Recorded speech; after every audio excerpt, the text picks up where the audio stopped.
a couple minutes, but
exercise your room for that.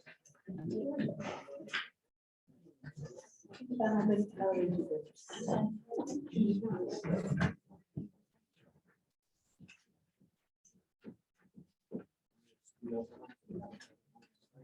I'm good.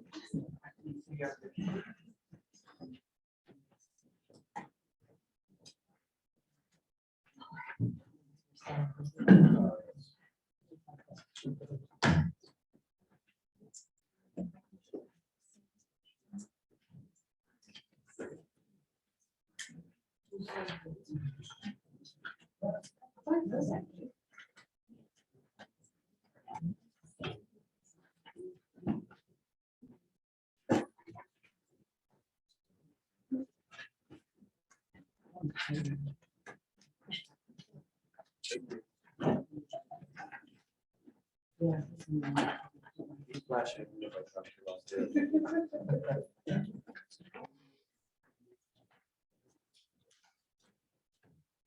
7 o'clock.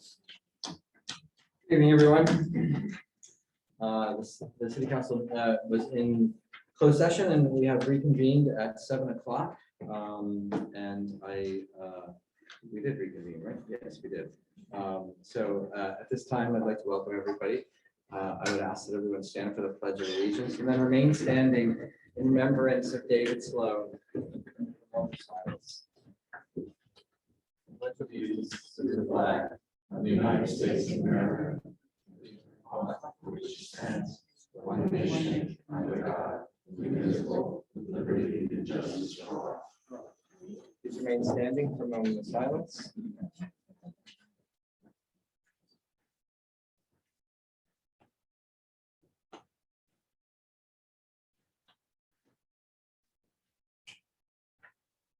Thank you.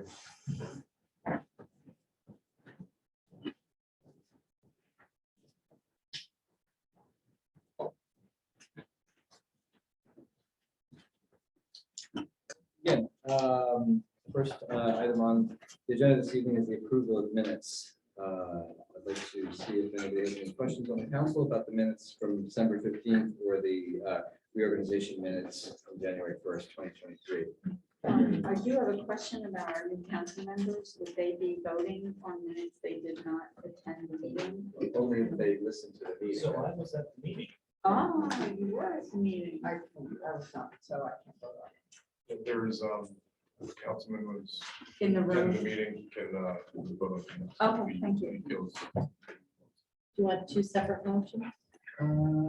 No. Yes, I do that. Yes, please. So two separate motions. Let's deal with the December 15th, 2022 voting session minutes. Are there any other questions or comments about those minutes? If there are not, I will take entertain a motion to adopt. So moved. All right, all those in favor of approving the December 15th, 2022 voting session minutes, please say aye. Aye. Any opposed? All right, secondly, we will consider a motion if there are no further questions for the reorganization meeting minutes, January 1st, 2023. So moved. Okay, all those in favor, please say aye. Aye. Okay. Minutes are approved. At this time, I'm going to step out of the listed items on the agenda and add something here. I just have a brief statement to add about a matter that I think is some people are here to address. Can you move your mic? I'm sorry. Sure, of course. Thank That better? All right, Yes. good. This morning, at my direction, the zoning officer issued a summons to the property owners at 16 Coriel for a zoning violation. This decision reverses a position I've held since earlier this year, a carefully made position which offered the city protection from possible litigation, as well as trying to remain neutral in a civil dispute between neighbors. Given the ongoing Superior Court case between the Sullivans and Mr. Brower and Ms. Sands, it seemed prudent and appropriate for the matter to be resolved there first, especially given there was no current impact to the Strand permitting or construction process. The City Council was opposed to waiting for the resolution at the Superior Court before the city takes action. While noting my disagreement and my concern that the city may become involved in the ongoing litigation, the action that I took this morning reflects the majority view of the City Council. The mayor, along with the City Council, now assume the risk, and it's noted for the record. Lastly, if anyone would care to read relevant correspondence sent to the city last week by Ms. Sands and Mr. Brower, they may access it through the city clerk. Thank you. I will also say that in a moment when we have public participation, since I've added to the agenda, we'll be talking a little bit about changes of public participation at this meeting. People who wish to speak to this matter that I've just added will be able to do so at the first public session, at the first public comment, but not the second. Moving on, administrative reports. Council had a chance to review the administrative reports that were in the packet. Are there any questions? I'd like to thank Cindy for getting this up and running again, because we didn't do it last year. And I think it's a great idea to include them in the monthly minutes, in the monthly meetings, so that the council, as well as the public, have access to the reports of our department heads.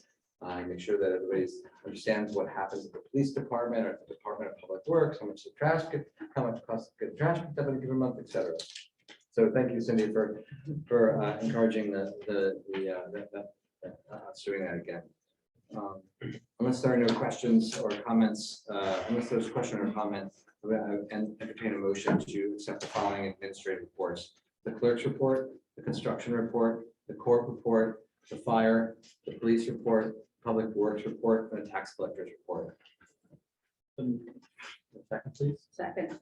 Okay, all those in favor, please say aye. Aye. Aye. Motion carries. Next on the list is the approval of the bills, list. Are there any questions about the bills list? Just want to note that you have an amendment in front of you as well. Okay. Thank you. I do have a question about charge. On page 1 of the longer list, I don't remember how to refer to them differently. It says celebration fireworks permit Yes, refund. somebody had applied for a permit for a fireworks, and I guess they changed the name. Okay. So it's a refund actually for that. And you'll see there's a resolution to authorize that as well. Oh, tonight? Yeah. Oh, okay, I missed that. Thank you. Any other questions? Hearing none, I would ask for a motion to approve the bills list. Second. Thank you. All those in favor, please say aye. Aye. Aye. Okay, the motion carries. All right. So a change in policy in terms of the public comment period. I'd like to thank Jeff Tittle for his suggestion that the governing body consider a second public comment period at these meetings to allow the public to speak to matters on the agenda before they're discussed by the governing body. We'll give this a try. Members of the public may make comments during the first comment period only on those matters listed on the agenda. All right, so this is an opportunity for people to speak to things that are on the agenda at the first public comment. The second public comment period will be held near the end of the meeting and will be only for matters not listed on the agenda. So we will hold that exclusively for anything that, you may have a question about, I don't know, whatever it is, right? It's not listed on the agenda. That's the appropriate time to address that to the council. I would also say that once a decision has been made, so if you have a comment at the first public comment period about something that we're going to be discussing that night, the council discusses it and then maybe votes or not votes, whatever. You will not be able to speak to that again at the second comment period. So you just have you have an opportunity to speak both at the beginning and at the end, but only as they pertain to either items on the agenda or items not on the agenda. Okay, so if we need clarification on that, I'll be happy to provide that. And I would note that at this time, I have no plans to introduce an amendment to the ordinance that limits the public comments to 3 minutes. I'm perfectly comfortable with 3 minutes. I think it's a reasonable thing to ask the public to stick to 3 minutes. A couple of other things. I would like to remind everyone of my expectations for city council meetings. These meetings, as you know, are where the city conducts its business in full view of the public. The council and I come to these meetings fully prepared to discuss the matters at hand, and we do so with both a solemnity and a commitment to the common good. We seek to honor our community with respect for opposing views and promise to consider them. Given some recent correspondence and public comment, I think it's important to say that in any implication that anyone on this dais is acting in a self-serving manner or beyond the well-being of the community is a painful thing to say. And I believe it reflects a cynicism that may very well undermine the commitment of those who serve. Fortunately, we've had some what I would consider upsetting tone and language in public comments and in letters directed to myself. Something on the Facebook page. I would like to just remind the public that we are all up here to support you. And it's important that we recognize that and do this with the respect, which I think we earn. Yeah, could you pull your mic a little bit closer? Sure. Thank you. I will now open up the public comment period with just these reminders, which I will read at every meeting. The chair typically asks how many members of the public wish to provide comment. That's just to get a gauge of how many people are in the room. Members of the public shall provide comments from the designated podium unless they request flexibility because of mobility issues. Members of the public shall state their name and address. Uninterrupted remarks and or questions from members of the public shall be limited to 3 minutes unless additional time is granted by a majority of the council. No person shall address any specific council member nor any other person except by permission of the majority of the council. No person shall engage in personally offensive or abusive remarks. The chair shall call to order anyone who violates this rule. Members of the public who are present in person shall speak first, and then we will ask members of the public who attend via Zoom to speak thereafter. And the chair and the council may or may not respond to public comment. So, other members of the public who would like to speak to items that are on the agenda this evening in the room.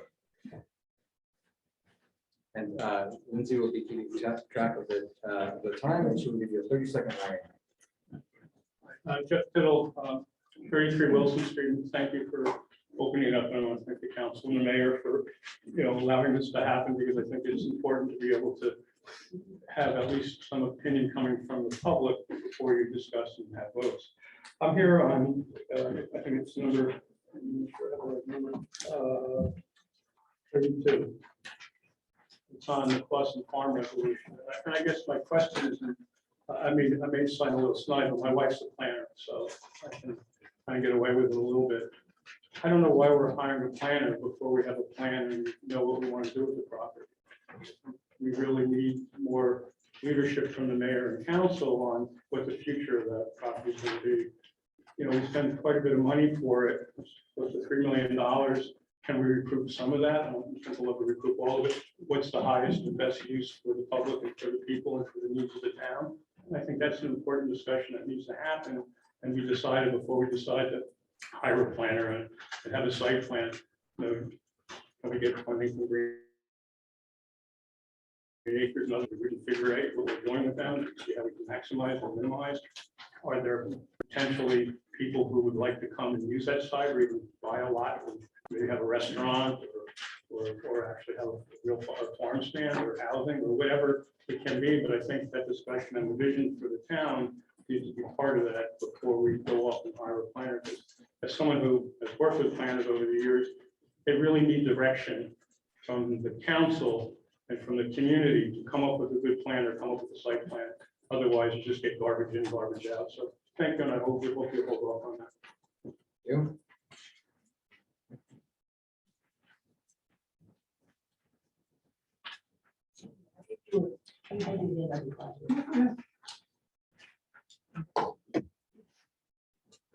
Judy Gleason, 86 North Union Street. I have a couple of things that I wanted to identify.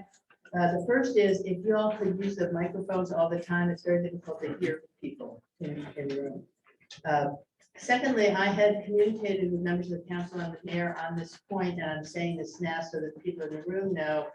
I had requested that resolution number 31-2023, which authorizes the grant application, which is on the consent calendar, be removed from the consent calendar to be an open item so that it could be discussed individually and so that people could have a better understanding of some of the language included, specifically the language which says potentially the Clausen property. Because I didn't really know what that meant, and I felt as though, as to the point that was just made, we're trying to figure out the Clausen property issue and bits and pieces for the nature walk, some potential part is a bad idea to do wrapped up in consent calendar items, which are voted on in one vote. So I requested that council take it off the consent calendar, and I'm again requesting that, but also letting you know that. The second thing that I wanted to speak to was the resolution having to do with the new approach to the interim animal control officer for a 3-year term. I have a concern for a couple of reasons. One is that sort of vetting people, all of the people that have applied don't seem to have been vetted in exactly the same way as to where have you worked, what's the report on where you have worked, what did the town say, what does everybody say, which I think is an important piece of this operation. And secondly, the $500 a month charge may appear to be very small and acceptable, but the plus veterinarian fees and boarding fees part is less encouraging, because as anyone knows with a pet, veterans fees and boarding fees can go up quickly when you have one animal, never mind the whole town animals. And lastly, again, on that point, this has been an issue that the last meeting on January 1st, the discussion was held about maybe having a review of how animal control is handled and whether it should be handled differently. And the point was made that perhaps we should have a committee of some sort of the public to look at that, help with that, not decide it, look at that.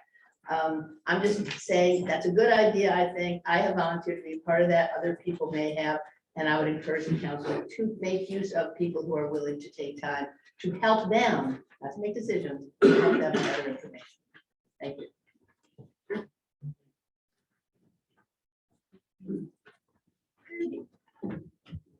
Good evening, Lori Stagnito, New Hope. Many of you know me in the room. I'm Lori Stagnito, Lambertville Animal Welfare. It was formed about 12 to 15 years ago with the blessing of Brad Campbell under the Environmental Commission to change the way the animal control is done in Lambertville. And that is originally why we were formed. And because there had been an old-fashioned animal control officer, and we wanted someone progressive, we wanted someone who cared about the animals, and we wanted to work together as a team and form a collaboration, which we have done. As many of you know, I've posted on Facebook a lot. An animal control company, they were going to hire an animal control company beginning of January that had a very bad reputation. And here we are again with another animal control officer who has a very, very bad reputation. This is about the animals. not politics. There's something bizarre going on in this town. I do not know what. There is an excellent animal control officer who lives 5 minutes away. Everyone knows her, everyone loves her, everyone supports her. I want to read, hopefully I can do it in the 3-minute time frame. This is something I'd written a while ago. It's called Animal Control, Animal Welfare Collaborations, Impound Facility, Saving the Lives of Animals in Our Community. We, an animal welfare collaboration in Hunterdon County, consisting of rescue groups, animal advocates, volunteers, community members, are writing this letter in support of Animal Control Officer Carolyn Murphy and her company Advanced Animal Control, who has put in a proposal for her services to your township. We have collaborated with Officer Murphy for a number of years and believes this collaboration is instrumental to animal welfare in our communities. It would be a great sigh of relief in the animal welfare community if we could have a caring, compassionate, involved ACO like Miss Murphy in your town. The animal control officer must have a central role in rescuing lost and stray cats and dogs. And Officer Murphy is an excellent example of what a difference a good animal control officer can make. She protects public safety while also providing financial savings to the towns and at the same time saving animals. Additionally, Officer Murphy is an absolute joy to work with. She is incredibly professional and she is always available to assist an animal or resident in need 24/7. She cares deeply for the animals that she is responsible for helping and is very willing to work with rescue groups to achieve the best possible outcome for each animal that is lost, found, injured, neglected, or abused. A town or township alone cannot effectively address So you know your all. time is up. Is that the warning? Would someone like to give me their 3 She can minutes? have my No, 3 no, minutes. That's not how we do that. I'm sorry. You're the only town that doesn't. Step down. I would be happy to continue reading it if you like. Pardon? Would you like me to continue reading what you're reading? I would love that. You know, it's funny, I have put over the last 20, 30 years, thousands and thousands of hours volunteer time into this town, helping the town. And I can't even get 3 minutes, let more than 3 minutes. Okay, thank you, that's so sweet. It starts right here. Okay, thank you. A town or Could you, I'm township sorry, alone. could you state your name and address, please? Oh, I'm for sorry, the my record? name is Sue Beegent. I live at 33 Jefferson Street in Lambethville. Talk loud into the mic. Can you hear me? Yes. A town or township alone cannot effectively address all animal welfare issues that arise within its borders, especially in today's world when impounding and euthanizing animals is not the only or the best option. We must all join forces to solve the problem together. Officer Murphy understands and actively promotes this philosophy to her collaborators and in the community. This work is a community collaboration between the ACO and other rescue groups, vet offices, local businesses, and your residents. The critical component of this collaboration is the impound facility, where found dogs and cats are held for the state mandated 7-day period. After 7 days, by state law, animals can be killed or can be made available for adoption. Hunterdon County has no municipal shelter, so the animals go to a licensed impound facility, usually a vet office or private kennel shelter. Ideally, the impound facility would collaborate with rescue groups so that we may save as many cats and dogs as possible from the unnecessary killing and ultimately save the township money. With Officer Murphy at the helm, this has worked flawlessly in every community that she works in, saving hundreds of animals from needless death. Officer Murphy is a certified New Jersey animal cruelty investigator. She's very well versed in New Jersey animal cruelty laws. This is critical as she can work with your humane law enforcement officer to offer seasoned advice on how to proceed when cruelty, neglect, abandonment, hoarding cases happen in your township, and they do, more than perhaps we all know. In summary, we hope that your township council will strongly consider Officer Murphy as your animal control officer, as she and her relationship with our community collaborators will save you money whilst also paving the way to make it the gold standard for a healthier, safer, no-kill community.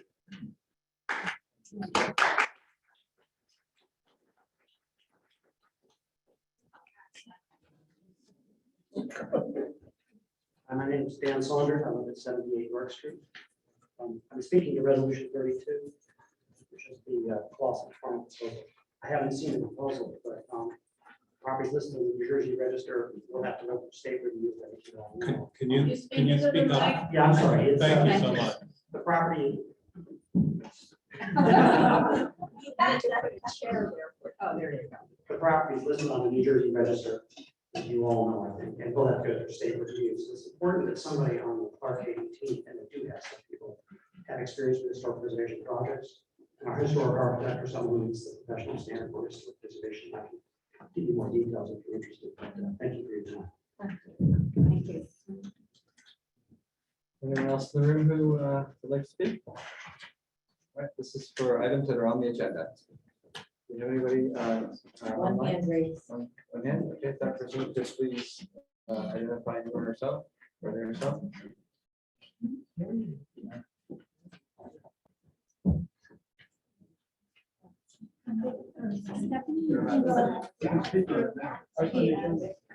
Oh, I'm Yes. sorry. Hello, hello, Hey, Stephanie. Hi, Stephanie. hi. Stephanie Moss, 12 Delavan Street, Lambertville. Just a quick question with regards to the animal control officer resolution. My understanding was that there was an RFP that was put out with regards to this. And if the original, I don't know if the individual that you have recommended was involved in the original RFP or not. So that's my question. Because if the first one turned it down, shouldn't it automatically go to the second? And if, or that person, it's just a question. And I don't have any meat in the game or whatever the saying is, but I'm just wondering how the RFP process works from a standpoint of the Animal Control Office. That's all I have to say. Thank you. Thank you. I'll take a quick stab at that. Certainly, there was more than one RFP put in when we did not proceed with the first one. We decided that it would be good to either recraft a new RFP that was very specific in terms of what the city wanted. There was a lot of conversation after January 1st about that. There's also been some conversation about potentially hiring an employee of the city. So we want to step back from the process a little bit, hire an interim, and then look at this a little bit more comprehensively. So that's the reason. Oops, I'll stop talking. Finally. All right, yes, so I guess you missed you're more than welcome to speak. So if there are any other members here who are interested in speaking to what's on the agenda, we'll go back and we'll make sure that everybody is heard. So the strand is on. Just the strand on. Okay, great. Yes. Yes. I put it on the agenda when I spoke about it, and then I thought I mentioned that. Sorry, I missed that part. I'm Kelly Sullivan. I live at 27 York Street in Lambertville, New Jersey. My husband and I own the Strand Theater. Okay. Now the next door neighbor's getting up.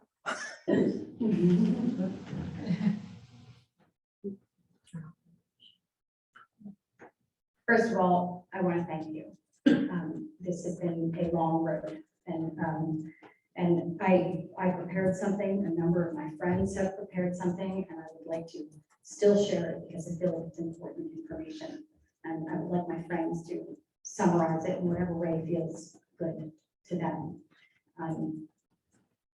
I have firsthand experience with adverse litigation and intimidation tactics used to thwart the forward motion of the Strand renovation.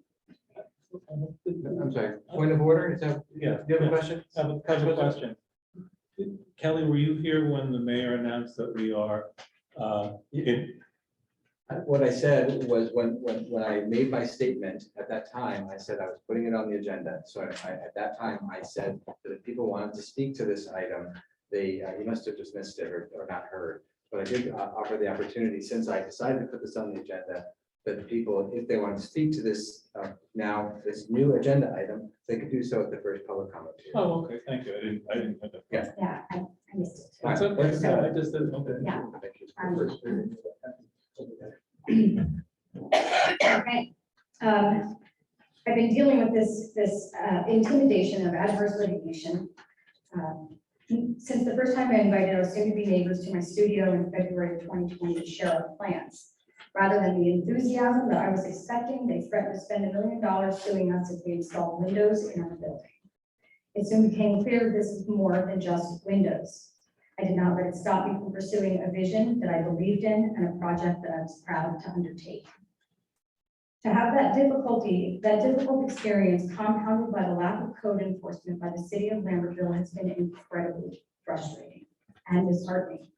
I've tried to navigate this privately with the building department since December of 2020, when the city verified code violations but continually chose to do nothing about it. In my application for the renovation of the Strand Theater, the planning board required certified surveys, copies of deeds and easements, and certified notice to all neighbors, including 16 Coriel. 16 Coriel did not publicly contest, nor did they argue the validity of that approval in the 30-day window before it was ratified on November of 2020. Claims by any other party, particularly those granted with certified notice, at that point should be treated as frivolous and dismissed. That should have been the end of their intimidation tactics, but it was not. 1 month later, and prior to any litigation, 16 Coriel installed a massive vehicle gate where no gate or fence had ever existed before. The lack of a permit was confirmed immediately via email by Crystal and Frank in December of 2020. Despite repeated requests for enforcement by myself and Rachel Finkel, the construction department did nothing. Shortly after, Tom and I removed wall covering from the Strand, and the building department issued us a $4,000 fine for doing demo without a permit. Can you imagine how frustrating this would be if you were in our shoes?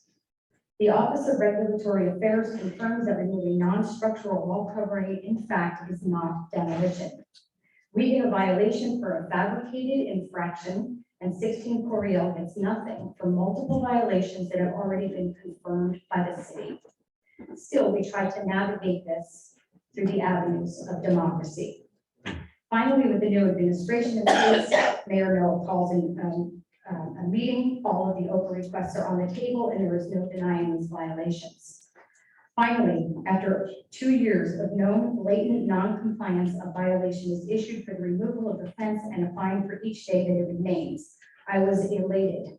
Persistence pays, fairness wins, all are equal in the eyes of the law. To find that the city was unwilling to enforce the violation due to fear of litigation is devastating and concerning. If the city fears adverse litigation for enforcing their own codes, they should surely fear adverse litigation for failing to enforce them. I'm tired, and this has been going on for too long, but I'm still inspired by what the Strand could be, by what the city ratified, made official, and formally sanctioned. I thank you. I thank our leaders for not letting the fear of the two litigious residents bury this beautiful vision that is supported and gleefully anticipated by the rest of the community. Thank you.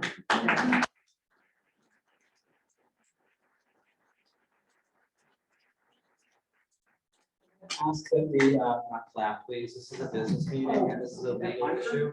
Please. I know, but I find it distracting. I mean, these are serious matters, and I understand that people are passionate about them, but at the same time, this is a public meeting. So please be mindful of that. My name is Tom Sullivan. I live at 27 York Street, Lambertville. Mayor, council, thank you very much for taking the first step in issuing a summons. I know that was big, heavy lift. I really appreciate it. I kind of want the tone to be thankful, but we're not there yet. We still have a little bit further to go. So there are ongoing water penetration on the eastern wall of the Strand consistent with the elevated walkway in the alleyway that was discovered when we removed all the wall covering. 16 Coriel's plans that were approved by the building department and the DRCC varied dramatically from what was actually built. Variations include a stone wall that cuts off access to the back of the alleyway instead of the ramp walkway that follows the turn to the easement, an elevated dirt-filled garden area built up against the side of our building with roots that literally come through to the inside of our building. Of course, the fence is in question, and and the drainage trench that was originally designed in the, so the center of the walkway was supposed to have a drainage trench. Emails indicate that the neighbors at 16 Coriel have friends who wear high heels and they didn't want that drainage trench in the middle of the walkway, so it was removed. The walkway was designed with a slight slant slightly toward the center of the alleyway towards that drainage trench, taking the rainwater out of the street. Emails from the architect, Jonathan Pearlstein, indicate that he would need to have a drainage pit engineered if they did not want the trench. A phone call with Mr. Pearlstein confirmed that no drainage pit was engineered, and he was unaware that the drainage trench was never installed. Was it visible from the surface? What is visible from the surface are gutters that run from the roof and downspouts and under the elevated walkway.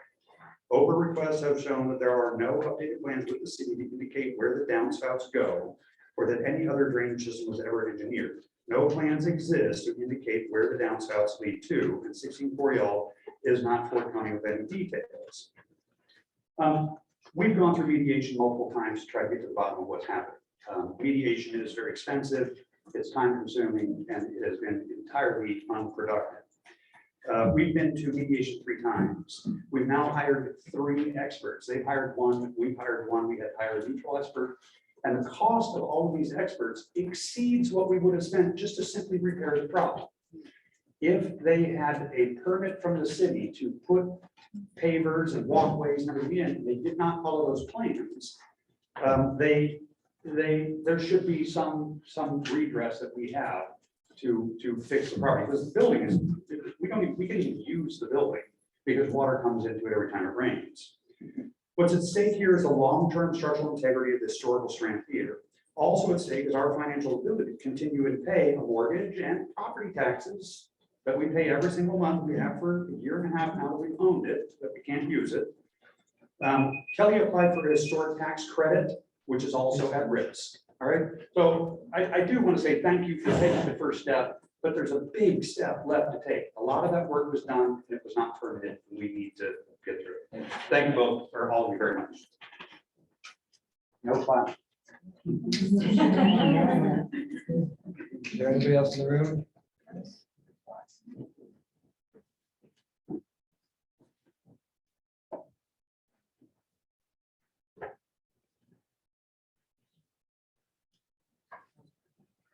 My name is Rachel Finkel. I'm the former owner of the Strand Theater and neighbor to 16 Coriel. In my approach to selling the theater to Callie Sullivan for her wonderful community-minded project, I sent a letter to the owners of 16 Coriel asking them to respect the legally deeded alleyway of which I own 2 feet, they own 2 feet, and all 4 feet shall remain open for the use of both parties. Instead of replying rationally and clearing the encroachments they had put in place, they responded with an adverse possession lawsuit. This was a surprise to me because during their construction phase, they and their contractors consulted me and sought my approval for work done in the alleyway, clearly acknowledging my ownership of 2 feet and my deeded rights to all 4 feet. Regrettably, I gave permission to install a properly waterproof raised walkway, provided it was installed as it was represented in their building plans. It was not installed as per plans. Neither was the patio. My comments to Ken Brower regarding the fence placement came with the caveat that I did not have a crystal ball and could not predict the future, but that I might ask them at any time to remove the fence, which was my right. Additionally, 16 Coriel did not proceed with these projects in accordance with the city's rules.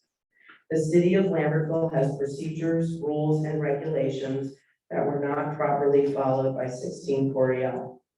We should be citizens in a city that follows the rule of law. The rule of law is a principle under which all persons, institutions, and entities are accountable to the laws that are publicly promulgated, equally enforced, and independently adjudicated.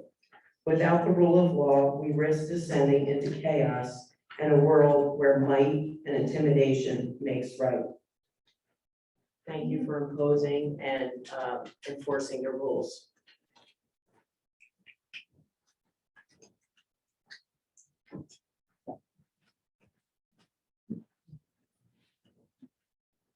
Hi, good evening. Nancy Campbell, 31 York Street. For those of you who want to know more about the situation, Kelly has posted a details of this effort for the equal enforcement in a blog at strandsartnewjersey.com entitled Letter to City Council. I invite those of you who have not read it to do so, and should the situation not be adequately resolved in the long run, please share it and continue to write our elected officials in support for equal enforcement of the city code for all. I also wanted to mention that Kelly's decision to put this public post on the Strand blog was not lighthearted. The fact that there was a need for all of us to come before you in this public light over unequal enforcement of city codes had made me terribly uncomfortable. But I thank the town for rectifying that. Not knowing much of the details regarding the recently disclosed zoning office's summons to the owners of 16 Coriel, I hope that you, as our elected official, choose to properly and fully rectify the situation. And thank you for your time and certainly for all the hard work that you put into making Lambertville the lovely city that it is. Enforcement of city codes is paramount to the city of Lambertville.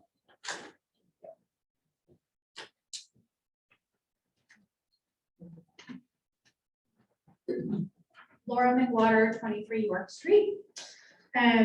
These, what I'm reading is obtained through Oprah requests. These are excerpts from email correspondence between Kelly Sullivan, Rachel Finkel, zoning officer Frank DeMori, Ken Rogers, Crystal Lawton, and Mayor Julia Fall between May 2nd and May 7th, 2021, entitled Kelly Sullivan's approved plan for the Strand Theater, problems with the neighbor.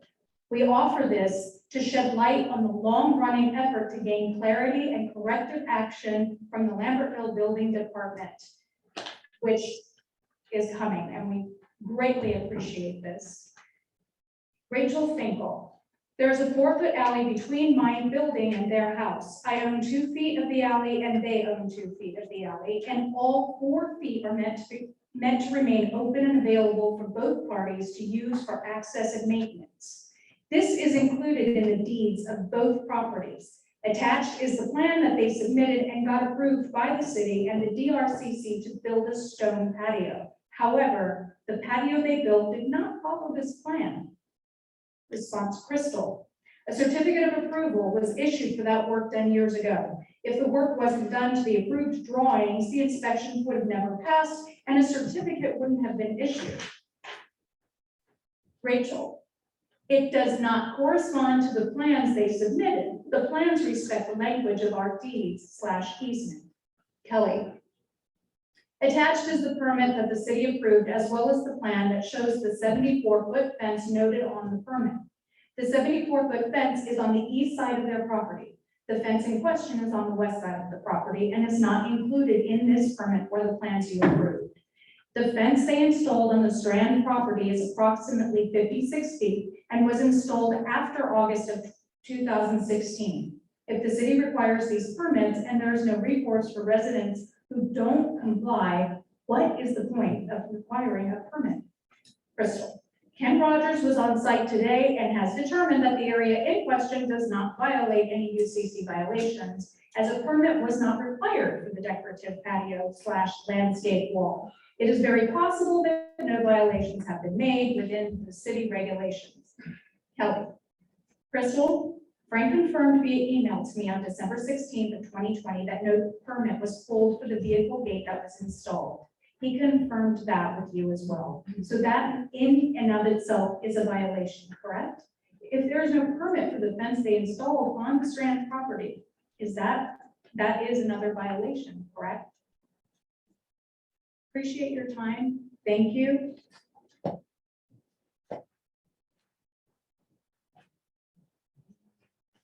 Hi, I'm Catherine Hall. I live at 127 North Union Street.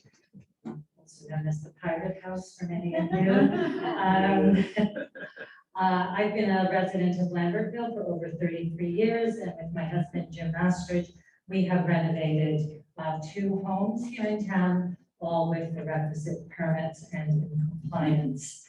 I am here to just speak to the longstanding issue that's already been referred to, about the lack of permits for the vehicle gate and the 56-foot fence that protrudes into the Strand property. I think it protrudes about 4.7 feet into the Strand property. This is from an email exchange between Kelly Sullivan and Officer Frank DeVore on December 16th, 2020. Kelly: Hi Frank, did 16 Coriel pull a fence permit recently? They are moving the fence and included a vehicle gate to come through the Strand driveway, as is their right, but I get to choose where the entrance is. Please let me know if they pulled a fence permit and if it came with drawings of any kind. Thanks so much. Kelly. Frank: Hi Kelly, nothing came past my desk that I can recall. Kelly: Thanks Frank, if they pulled a permit, would you have signed off on it? Frank: Yes, I will double check with Crystal to make sure.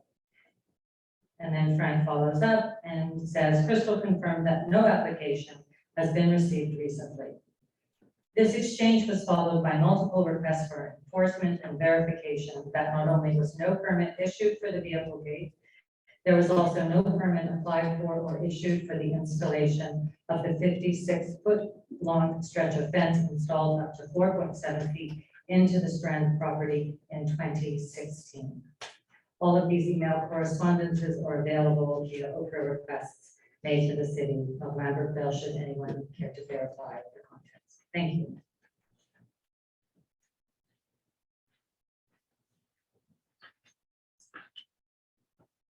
Hi, I'm Lisa Shippey Woods at 122 North Union Street. I'm reading a continuation of the same conversation dated May 2020. Frank says, I reviewed the content of the construction file for the 16 Coriel. As far as I can tell, all required permits were obtained and approved. Frank is referring to the permit pulled in 2015. He continues, I can pursue the installation of the car gate without permits depending on when that work is performed.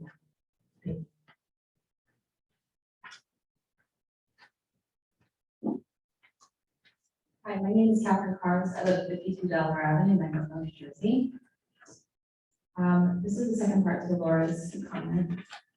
We share one set of correspondence in stark contrast with previous email correspondences. In an effort to show that the city has no reluctance to issue violations when they want to. And in fact, they say they are obligated to do so. This is an email correspondence from January 2022 entitled 12-14 Coriel Street between Crystal Lawton, Ken Rogers, Kelly Sullivan, and Mayor Noah. Crystal states, Hi Kelly, it has been brought to our attention that you have done an interior demolition at this property without first obtaining a construction permit from our office. Ken Rogers is obligated to issue a notice and order a penalty after being notified of this violation. At this time, all work shall stop until the matter has been resolved. Kelly responds, Hi Crystal, we haven't done anything but remove old wall coverings, and we have pictures here to show that detail if anyone's interested.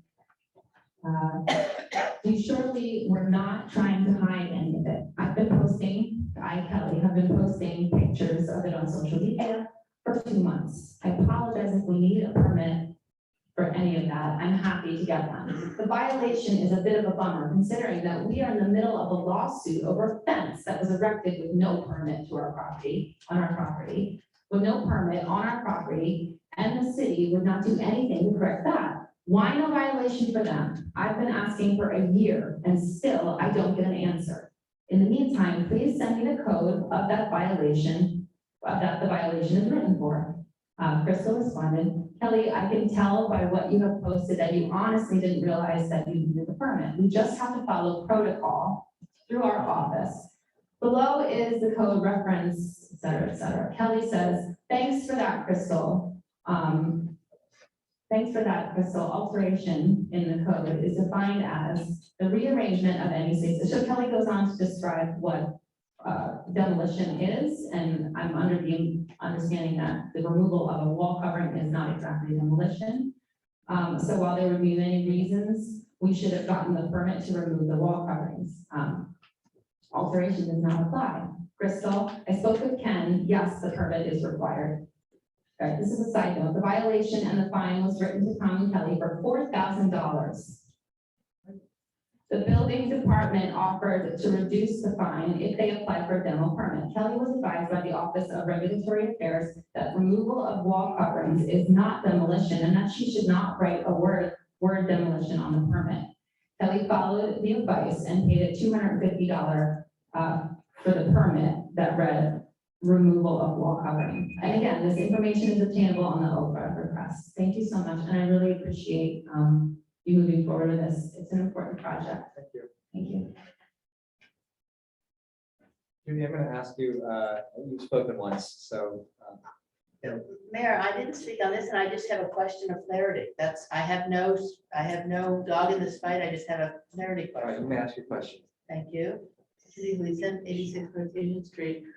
I just wondered if there was notice to all parties before this was on the agenda, because I read the agenda and I didn't know about it, and you opened the meeting saying it was new to the agenda, so I just wondered if they had notice. No, there was no notice. Thank you. Anyone else who wishes to speak?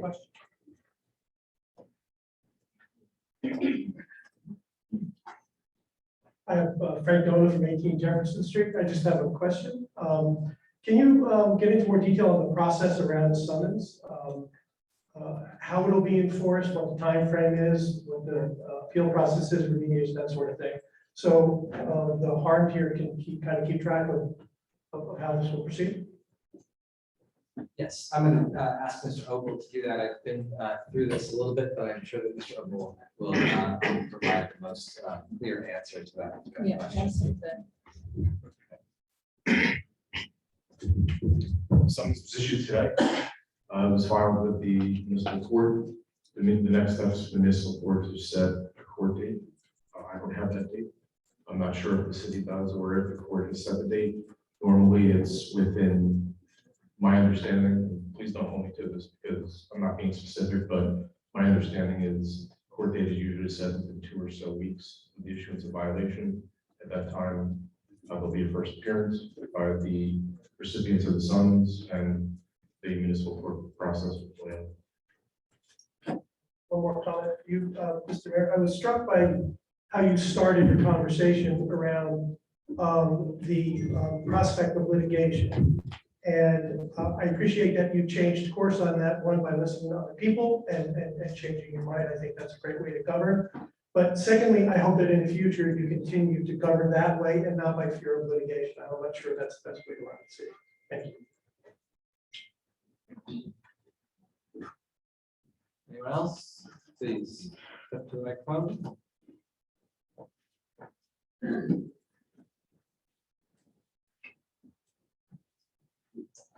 I am Jim Mastridge, 127 North Union Street.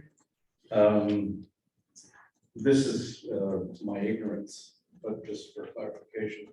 The summons has been issued, and might it be within the summonses, I don't know, that might be a fine. Might it also be rectifying the drainage situation be as part of the result of the summons? No? No, the question at hand for the city is only a violation that was issued for the fence. So there's nothing to do with the walkway in this matter. And is the drainage issue a matter of between the two parties, or the fact that apparently the work was done without permitted. I'm not entirely comfortable answering that question. It's not something that's come up in great deal. It has been brought up, but I would not be comfortable answering that question based on just my memory, which is faulty at best generally. You know, if there was a question I could answer about. No, understood. It just is a concern for me that get rectified because it's an outstanding ongoing issue. So Mr. Bill, do you have any recollection of?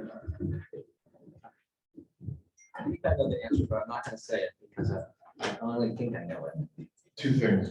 I understand that the walkway and the water issue are subject of the private litigation between the two parties.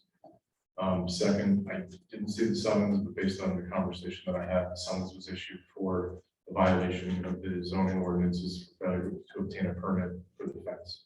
So my understanding is the summons is limited to that issue. The other issue is being resolved in the civil matter between the private parties. I hope so. thank you. Please step to the microphone. Hi, my name is Trina Bardusco. I live on 142 George Street. So I'm concerned as a resident here, when Ida happened, I had my studio office at 278 North Union. And as we all know, it was very devastating thing. I lost all my things. And as an artist, I had my video drives, all my writing, everything I worked for years. Is this about the Strand? Yes, it is. Okay, thank you. So I just recently found out about Kelly Sullivan. I have yet to meet you in person. And I just want to say how devastating it is for an artist to go through something like this, where you put your heart and soul into something. When the flood happened and we lost everything, it's not only a matter of loss, but emotionally, the hurricane, but also I did go and I wanted to know about safety for 278 North Union.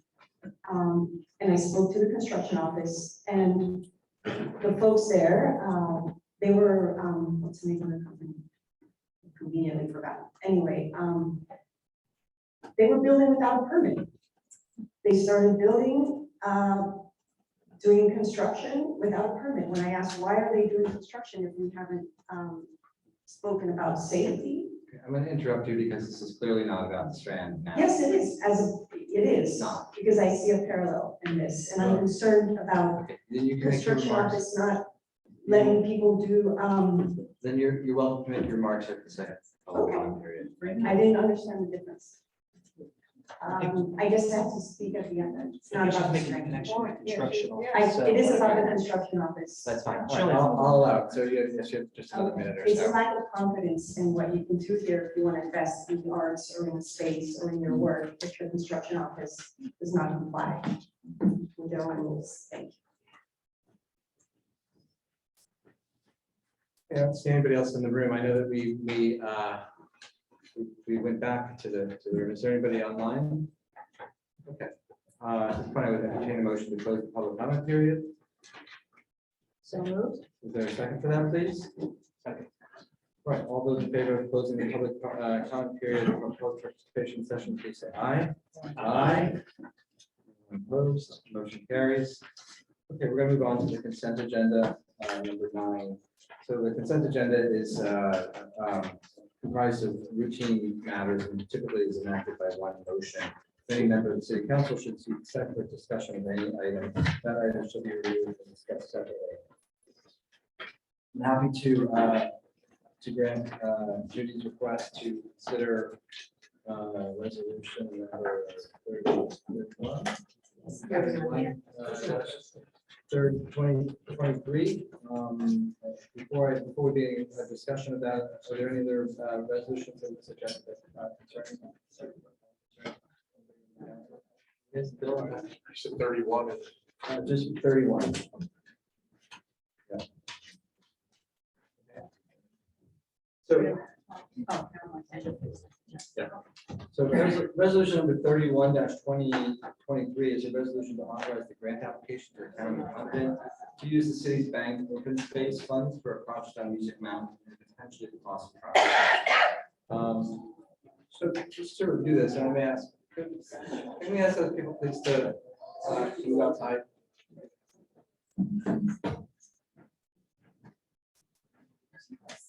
Thank you. So this item is basically allows the city to submit an application to the Hunterdon County. Excuse me, can you please leave that door We have to open? leave at least one door open. We're not in closed session. Thank you so much. Thank you. This resolution authorizes submission of an application to the Hunterdon County Open Space Trust Funds Municipal Grants Program. Are there questions from the council about this? I know that Judy mentioned, noted the concern for the inclusion of the word potentially, the Boston property. I would just note that potentially means potentially, and I feel fully confident that public feels as though we're doing something at the Boston property that's a concern at that time. The public may make a comment. I have no issue with that word potentially. We have no plans for the Boston property at the moment, and there's nothing afoot for the Boston property at the moment. So I would just make a note there that I'm sure that the fine citizens of the city or the fine residents will keep an eye on what we're doing at the Boston property. So that's not an issue for me. Are there questions from the council about this resolution? All the resolution really allows you to do is like, we have banked money with the county, about $180,000. So the thought was, when they're doing this application, because we don't know at this point what their project on Music Mountain is going to cost. So if you say potentially the Clausen property, and you don't use all of that 188 here, and you want to put a meadow in, which is basically what they're looking at, a meadow or something for our, to allow the walking trails. Nothing very benign, but it then allows you, if you have the money, to use it in that area. That's. If what you this wish, is. right? I Yeah, mean, all of if- these things come back before the Yeah. council and the public. Correct. before, But this is to file the application, say that we have approval for it, and then when all the all the plans and all the final RFPs are through, to say this is what we want to do. So go ahead. I was just going to also note that, this may be confusing to some members of the public. Number 2 of this resolution notes that the municipality has its share of funds if required in the amount of $450,000. That sum is the community funding project that came through the federal appropriations budget. We've been guaranteed. I talked to Congressman King today about it. That money will be made available to Lambertville for the woodland restoration project at Music Mountain to remove dead ash trees, to potentially deal with the stormwater issues coming down to the gullies on the steep slopes, and also replanting native species, the removal of invasive species and the replanting of native species. So we have that pocket of money coming to us, and we can put that into this resolution just to show that we've got additional funds that can be sourced or can be used in conjunction with this application. So are we saying that by saying potentially the Clausen property, if we left that out, we would not be able to use leftover funds? Correct. We would not be able to direct leftover funds into that area. Correct. That grant application says that we would then have to return the money to the county. Whatever isn't used. Okay, all right. So that's the reason for potential. So we can maximize. Very good. Okay. Any other questions about that particular resolution? Okay, let me get back to where I was. All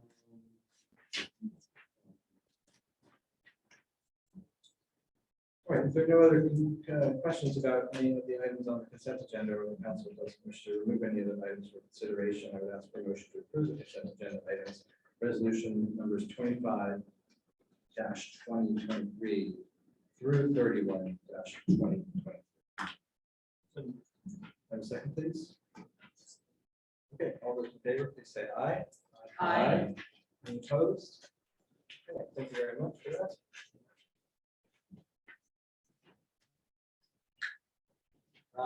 Let's see, consent agenda. The next resolution is resolution 32-2023. This is a resolution to award or reject the proposal to receive the Blossom Farm Planner. Just before I open this up to council, I would just make a note to Mr. Tittle's question. For me, this awarding this contract is more than just about planning services. It's about having help in terms of all the things that we need to do to engage the public. The city staff is already pretty stretched thin, and have the planner help us facilitate conversations with the public, which I think is absolutely elemental to this process. I think for that alone, hiring a planner is worth the $20,000, $21,000. I just think, I feel strongly that this is the appropriate thing to do, given that this is a big project. The council will, at its meeting on February 2nd, begin to throw around some ideas.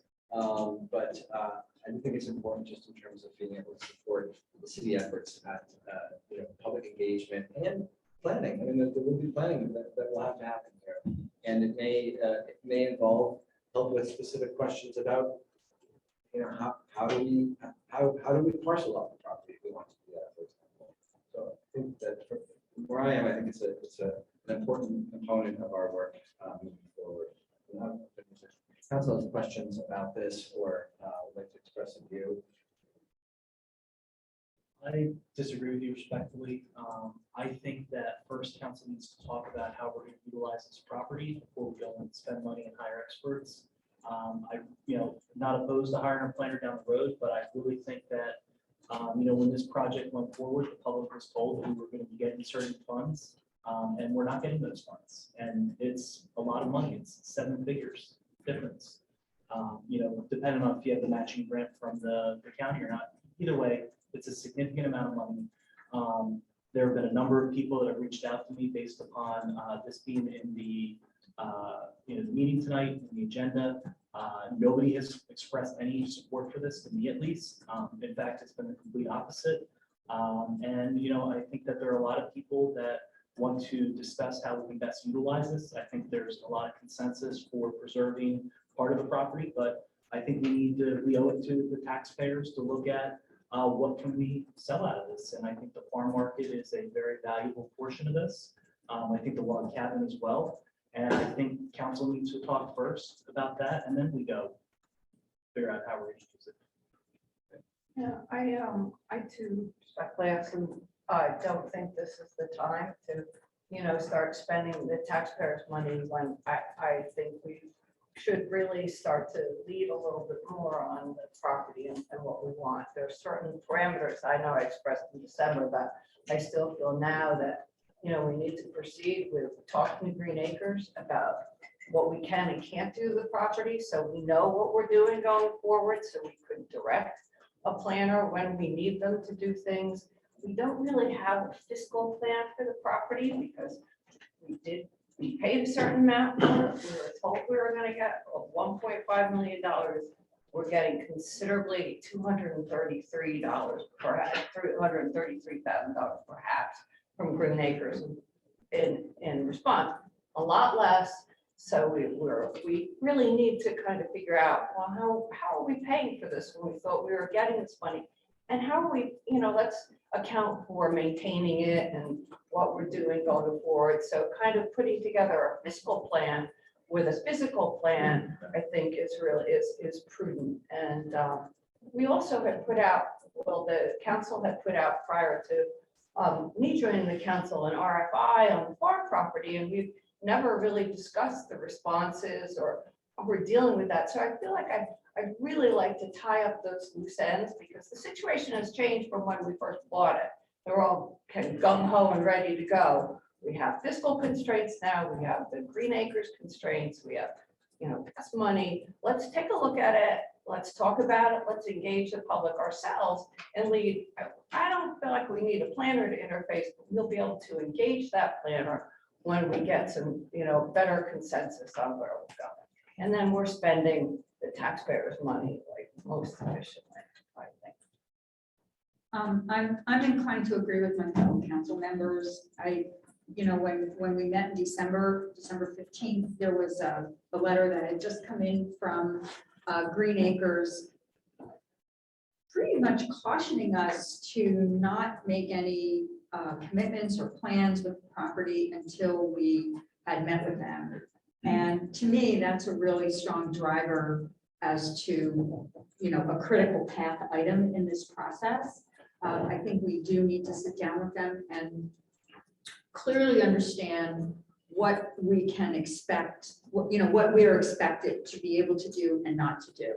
And to Councilwoman Kaminsky's point about the fiscal plan, there is a huge, and also Councilman Wise comments, there's a significant gap in the funding we thought we were going to get, we were led to believe we would get, and what we will really have. And like, what does not having that funding mean, right? Because,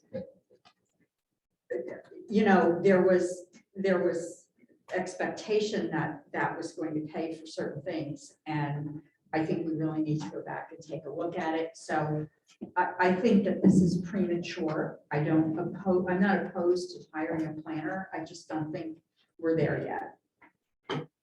And that was pretty much summed up what I had said at the last meeting, is that I was, until I get a chance to meet with the players on the other side, that I have no depth of knowledge, and the public has to be brought in on this, to what we can and can't do on that property before we start spending money without knowing the parameters that are available to us going forward. And that includes whether we take funding from Green Acres, whether we take money from the county or apply for money from the county without knowing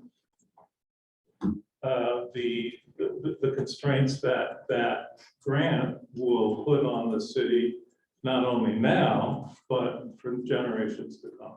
So I just think it's, and I said at the meeting, I think I want to meet with them before, and if we have to, if it turns out that while our plans require guidance from you know, a planner, then I said I would, you know, reconsider at that time, but for me, it's too soon. So that's kind of. Thank you. Thanks. I would just make two notes before I ask for a motion on this. I would note that the 60-day period by which we need to either award or reject this contract is coming due. I think Cindy would say the 30th or the January 31st. So we are compelled to make a decision at this meeting. It seems like we're going to make a decision. The only other 2 points I would just make is I did have an exchange with Green Acres today. We're going to try and line up that meeting before the 2nd. I told them that we would really love to be able to sit down with them before the 2nd to have an exchange of ideas, understand the parameters of what we could do with that property if we accepted Green Acres fundings. So hopefully that meeting will happen before the 2nd. Council President Stegman and I will attend that meeting and report back to the council. And certainly I will have a report at the next meeting about whether we have the meeting and what that was. The other thing I would just throw out there, one of the things I'd like to do before the next meeting is to have the city CFO provide some kind of projections about our debt service over the coming years. We do have some shifting of what's going to happen at the city budget level. We now have, I believe, 2 or 3 cannabis businesses that have approved licenses. These businesses are going to begin to do their build outs and probably be operational at some point, you know, the first maybe 6 months of the year. If I'm being optimistic, I don't really know, but that will have an impact on the budget long term, as well as understanding, having a clear picture of what our debt service is going to be. You know, and as we consider the Clausen property in particular, I think it's important to consider the overall financial health and the future of what we expect our finances might be. So I would just make that note as well.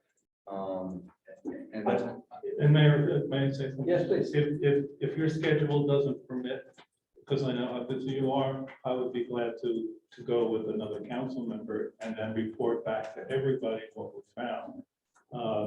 And I think it would be helpful if someone who had planning experience to go with me and then report back. I'm in the planning. Oh, would that be? I'm in the planning. I'm actually I'm gonna say that I'll make time. I think this is important for me Okay. as the mayor to report to the council. It has nothing to do with your ability to be, plan or whatever, but I feel personally invested in this process and responsible for it. So if you have no objections, even if you do have an objection, I'm sorry, it's me. You can drive. Okay, that's fine. Or we can do via Zoom. All right, so I need a motion to award the contract. Well, Yeah, so you I- make I- the motion in the positive and then you vote however you want. okay, so I need to, yes? I'd like to bounce something Sure. on. Bill, in the past, when the council, when a resolution was facing the end, we let it terminate itself. And I think that was at the end of a couple of years ago, is when the council decided not to proceed with selling the building. That was an ordinance. That was an order? Okay. It was an ordinance, so I think the procedure would be someone make a motion. If there's a second, it would move forward. If there's not a second, then the motion would fail. And that's not the case here. So here, can I ask a point of, so if somebody makes a second, they're not obliged to vote positive. It's just moving it forward. So I would just remind the council of that. So we can move forward with the vote. It's So, the same you know, thing if you don't second it. It's the same thing. well, I'm sorry, I only- mean, I like It's the the idea. same thing if you don't second it, you The know, only kind of like. yeah, thing that I question is this is a contract, and so maybe if we could just put it to bed rather than like let it die, you know? Whatever you want. I just think it's cleaner, but, you know. Okay, so we have a motion to award the contract. Is there a second? I'll second it. Okay, may I have a roll call vote on this, please? Sure. Councilwoman Kaminsky? So that this is a motion to approve it. Yes. But no. Councilwoman Lambert? No on approval. Okay. Councilman Lyons? No, not at this time. Council President Stegman? No. Mayor No. Yes. All right, thank you. I need to step off the dais for the next item, which is resolution number 3320-23. Can I read the resolution, please? Can I read the title? Sure. Okay, this is a resolution to award or reject the proposal received for the third can food waste recycling program. I need to step off the dais because I have a conflict of interest on this one. So it's all yours, Council President. Oh, thank you. So we'll read it into the record. And Cindy, would you Sure. be so kind? I'll read the resolution into the record right now. It's resolution number 33-2023, a resolution to reject the proposal received for the third can food waste recycling program. Whereas the city of Lambertville solicited for proposals for the third can food waste program, recycling program on November 3rd, 2022, and whereas the bid opening was held on Thursday, December 1, 2022, and one bid was received and opened publicly and read aloud. And whereas a second bid was received after the close of the bid and was therefore rejected.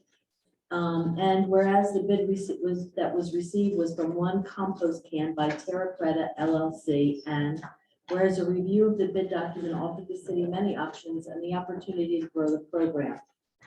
And whereas after extensive review of the bid document, the city concluded that the bid contained provisions that are not compliant with the terms of the city's bid solicitation and/or contained deficiencies unacceptable to the city.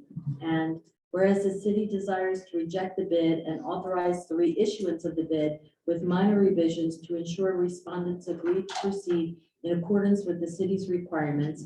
And now therefore be it resolved by the governing body of the city of Lambertville and the county of Hunterdon in the state of New Jersey that the bid received from Terra Creta LLC is hereby rejected.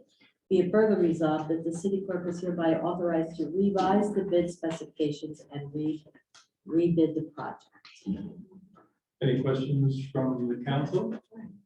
Any questions from the council? Just so I'm clear, so we're putting this out to bid again. Yes. Yeah, we were like, whoa. Yeah. So if we don't, We spent a lot of time working with the Environmental Commission on this. And it was a really good, I was so excited when we received the bid document because it really had a lot of components that I think that we would want to move forward with.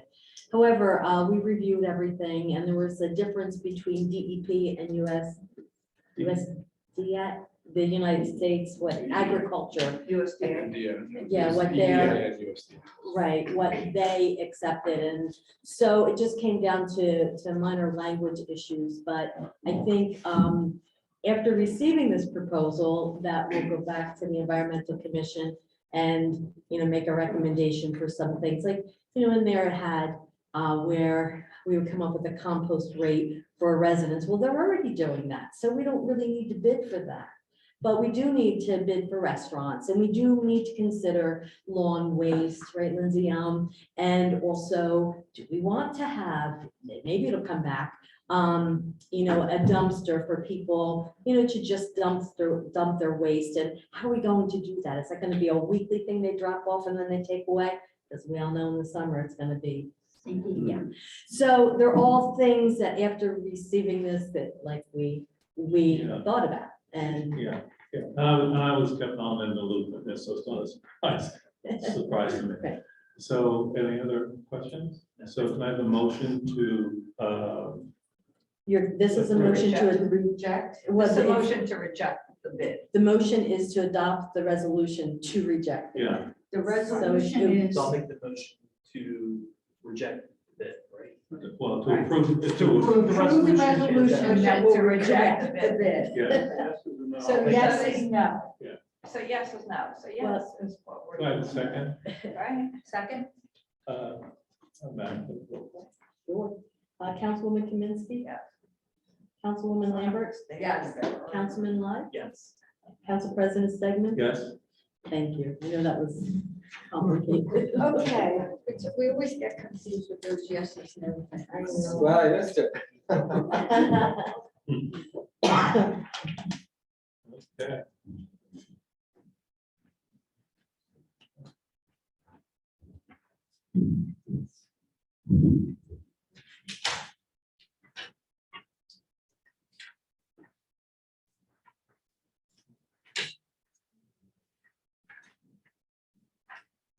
Right, the next item is resolution number 34-2023. This is a resolution to authorize the mayor, the city attorney, and the city clerk to execute a contract with Laura Rorig to serve as the interim animal control officer for a 3-month term in the amount of $500 per month plus veterinarian fees and boarding fees. Are there questions or anything from the council on this? Before actually we do that, I'm just going to review. I'm going to take a minute to review the memorandum, so that the public is clear about what happened since our reorganization meeting. This memorandum will be available through Oprah, if anybody's curious to read it. Following the meeting on January 1st, we had an issue with the contract with the Animal Control Solutions and the 6-month appointment as the city's animal control officer. The proposal was based on the award of a 12-month term, and their insurance company said that they could not issue a certificate of insurance for anything less than 12 months. Mr. Dodd offered to move forward with a 12-month appointment. I advised him, this is written by Cindy Leahy, the city clerk, that she was not authorized to take that action. And the city of Lambertville is not in a position to contract the company for an appointment without this insurance. So based on that, on January 5th, I met with Lieutenant Brown, the city attorney. We discussed the appointment and decided to investigate the interim appointment through a shared service agreement with a neighboring municipality or secondarily an independent ACO. In the days following, I had several emails and exchanges, phone calls with Mayor Boudreaux of the Hopewell Township of Hopewell, asking if he would consider an MOU to share their ACO as an interim measure. After several calls, their business administrator offered a short-term agreement with their ACO to the city for $400 a week. We also reached out to the city clerk, reached out to the clerks of Hunterdon for recommendations of an interim appointment. Laura Rorig was highly recommended by the clerk of Bloomsbury. We had a telephone interview Wednesday, January 11th, and she met all the legal requirements for the position. The fee was $500 plus any fees associated with vetting or the boarding of animals. Response time was 30 to 40 minutes, depending on traffic and so forth. So that's where we went after January 1st. There were a lot of calls back and forth, trying to fill this position in the interim. We also had discussions about the long-term arrangement, whether we would consider hiring a municipal employee. I would also note that at the last meeting, Councilwoman Kaminsky talked a little bit about the possibility of forming a committee. I followed up with Mr. Opal on that and was advised that we could not form a committee that included volunteers, people outside of the council. The council is able to, with the mayor's consent and direction, have a committee of 2 council members. And I want to take the temperature on that as soon as we kind of deal with the matter at hand, which is the appointment of this interim position. I would remind everyone that we are required by law to have this position. We have now been 19 days without a contract. We have made arrangements for service, emergency service, if it came up. So far, we have not had to do that, and I'm grateful. But I do feel it's important to move forward with an interim appointment this time. So I have a question, Mayor. I know we had bids, neither of those bids were accepted. If we wanted to accept one of the bids now, are we still able to do that, or do we have to send it out to rebid? Because I know you said time is of the essence and. Well, I personally would advocate refining the RFP and sending it back out. There were questions about how the RFP was written and about Lambertville specifically wanted in that as that function beyond the statutory requirements. So, I'm in favor at a minimum of re-releasing an RFP and continuing to have a conversation about whether we think it's a full-time employee position at the city. So that's where I am. I'm also happy to I'd like to deal with the matter at hand first and then figure out kind of the process from there. This is a 3-month appointment. Sure. I do have some other comments on the matter at hand with this proposal. I've had a number of people reach out to me. I've talked to a number of people today. I've talked to people that are very committed and very experienced in wildlife rescue. And it seems like they have a lot of concerns about this person. Just thinking about it practically speaking, I would prefer not to be associated with this, animal hospital vet that, there's been allegations that it's, not a no-kill shelter, which is very concerning to me. I can't vote conscience for that. I also have concerns that the facility is 45 minutes away and, if somebody, their animal gets out and it's taken up there, they gotta go all the way up there. That doesn't make any sense. And I think the other proposal, the person was local. She's, seems qualified from everything I can see. She's got good recommendations. If time is of the essence, I think that we should put her on the agenda and give her the same option that we gave Animal Control Solutions, the 6-month option. I know that there are concerns, but I think that might be a better short-term option to explore that with her. So. All right, just in response to that, I would note the allegations are exactly that. Allegations. And in terms of the location, I would also note that I don't think her location is farther away than Branchburg, which is where it's about the same distance, right? At St. Hubert's. So in terms of location, that's it's comparable to what we've had in the past. Comparable, but Ms. Murphy's proposal that would allow her to use Hopewell and also Tabby's Place, which would be a lot closer, right? I don't remember exactly the facilities that. One was Save, I think, which is in Somerset County. And the other is Tabby's Place for Cats, which is in, I guess that's considered Other. And I'll also offer, I'm willing to serve on the committee to explore this more. But I think if we're really concerned about this, that would be, to me, the best option would be to give her a 6-month contract. And then reassess it. That's not on the, but at the moment, we're talking about this. So the point is taken. Are there other remarks or I just feel, given the public sentiment around this issue in general, I think it would behoove us to listen to the people who really kind of live this day in and day out, who dedicated their time to this effort. And I don't, there's lots of allegations going all around, okay? And I don't know, just by reading what I read, because I always say there's 3 sides to every story, mine, yours, and the truth. Okay, so people always present their side with a little bit of slant. It's human nature, we all do it. But I think because we're a community and because we have a well-established animal rights organization, it's well organized, it's very active, very proactive. I would like to see us lean in the direction of their recommendations for this this service.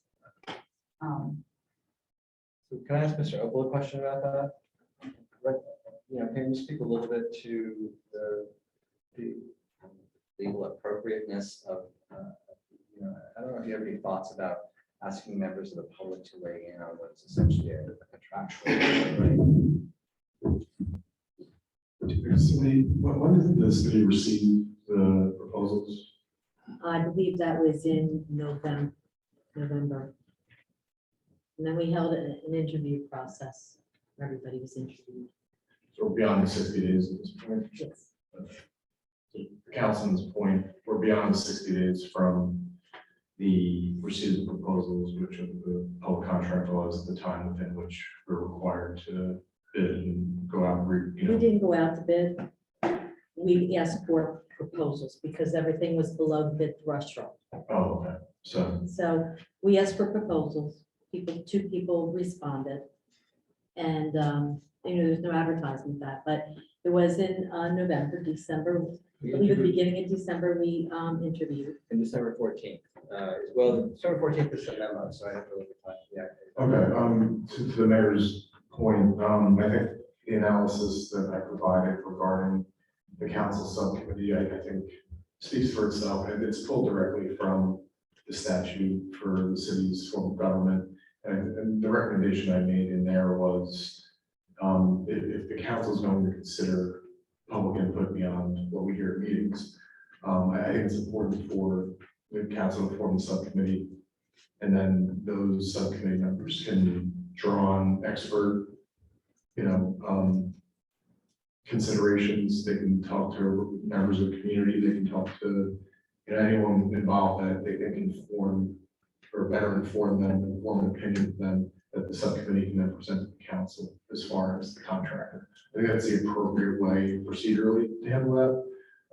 As I said, there's nothing within the statute, the city's ordinances allowing for some kind of mixed elected or appointed official and private citizen committee. So like I said, the best approach I think is the council subcommittee, and as all council members do, but specifically for this issue, they can take the temperature, for lack of a better phrase, of the community and, hear from experts and then present back to the entire council. Bill, can you speak to the duration of the process for an RFP, or Cindy?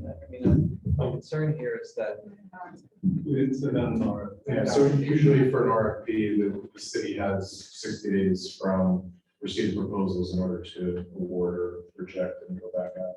And so for an RFP, that's the case. In this instance, as it was with this contract, this is below the threshold, the city can solicit and a few quotes or bids, and then make a decision from there. So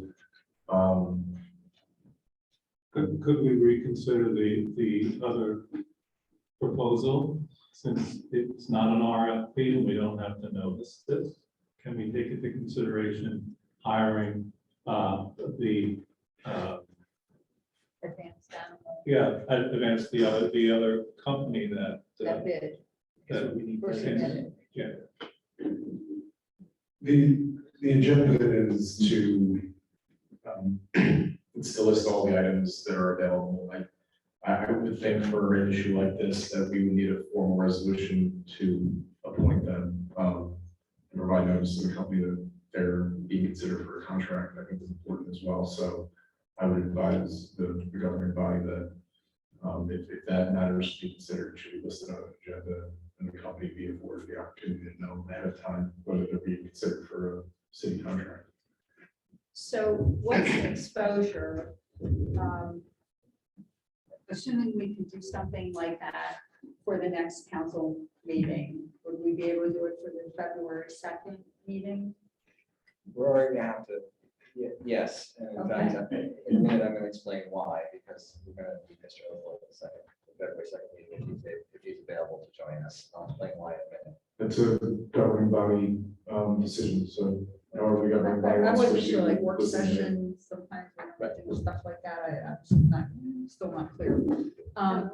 So what's the exposure to, deferring this for, basically 2 more weeks?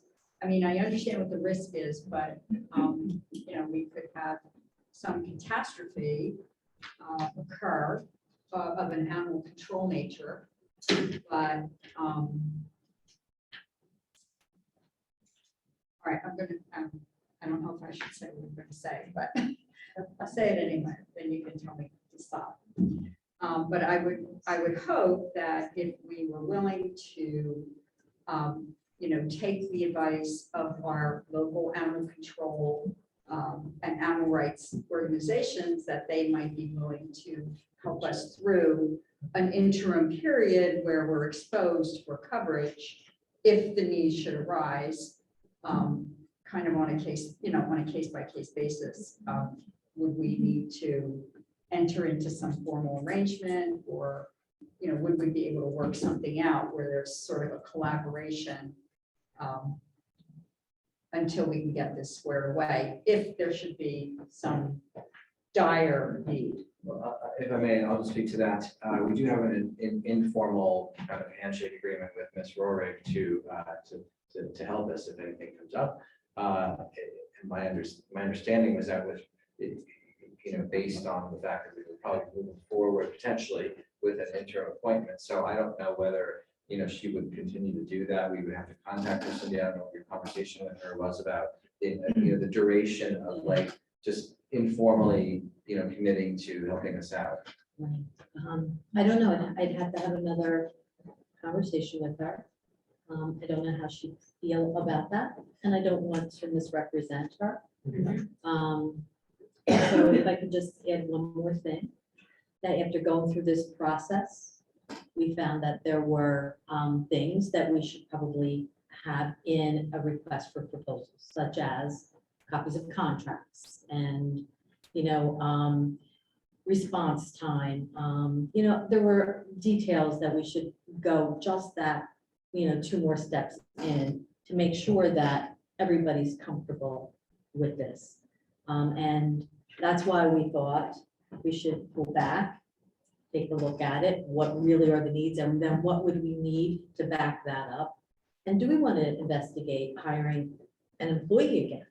And then having a contract with a local place and, a local vet.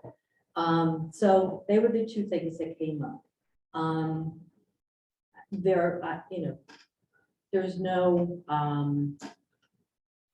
There's nothing negative about moving forward with Ms. Murphy. Everything that I put in the memo, I backed up with truth. And you'll find all of that in your meeting folder.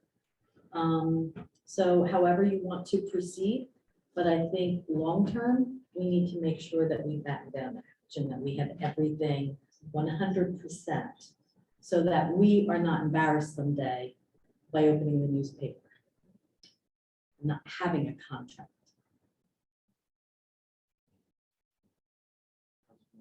Let's hear Council President Stephen, thoughts?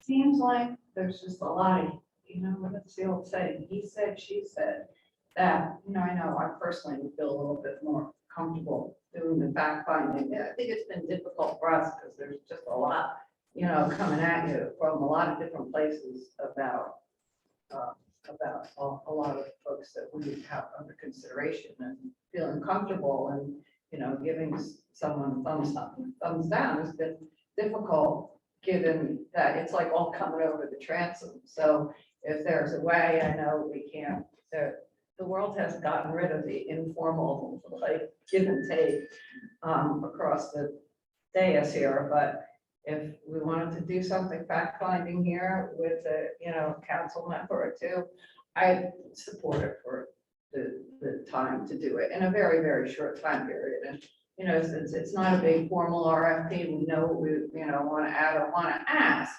which is the list of, you know, do you have this contract? Do you have this? Do you have that? You know, recommendations are there. It would, you know, make some sense to have kind of someone develop a Bible on it, or rather than it just keep coming at you, you know, try to take care of it once and for all with a recommendation that we all have confidence in, not, you know, Well,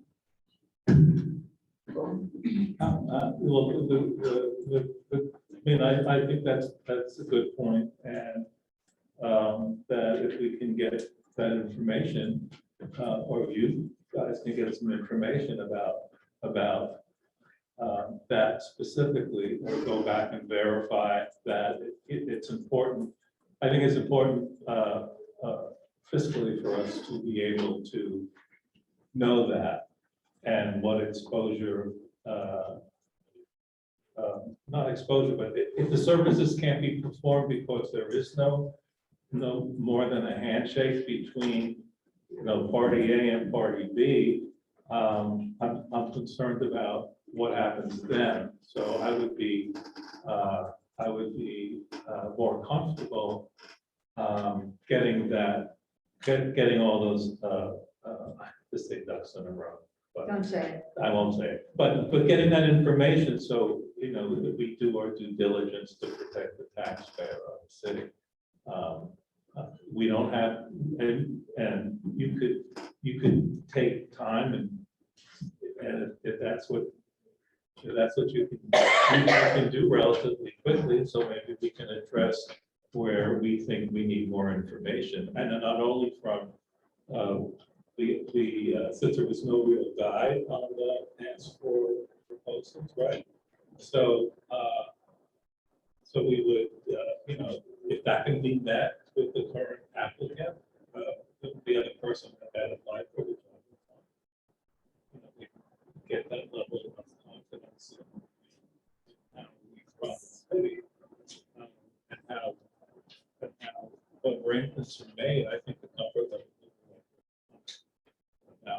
about that. You know, we obviously have had people who have dedicated their lives to the fence, who have given untold hours of service to the city, which the city doesn't know about because that's how they operate. You know, that's to rescue pets and make sure they go to the right shelter and all that fun. So, you know, if we can zero in on what we think we need and make that known, maybe that will get done. You know, I truly think that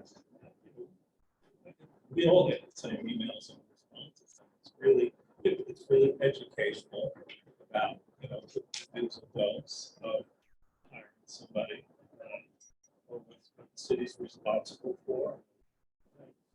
I would feel much more comfortable if we waited another week or so for which time you guys would need to like drill down and see if we can come to an understanding with any applicant to know what we think is expected of them.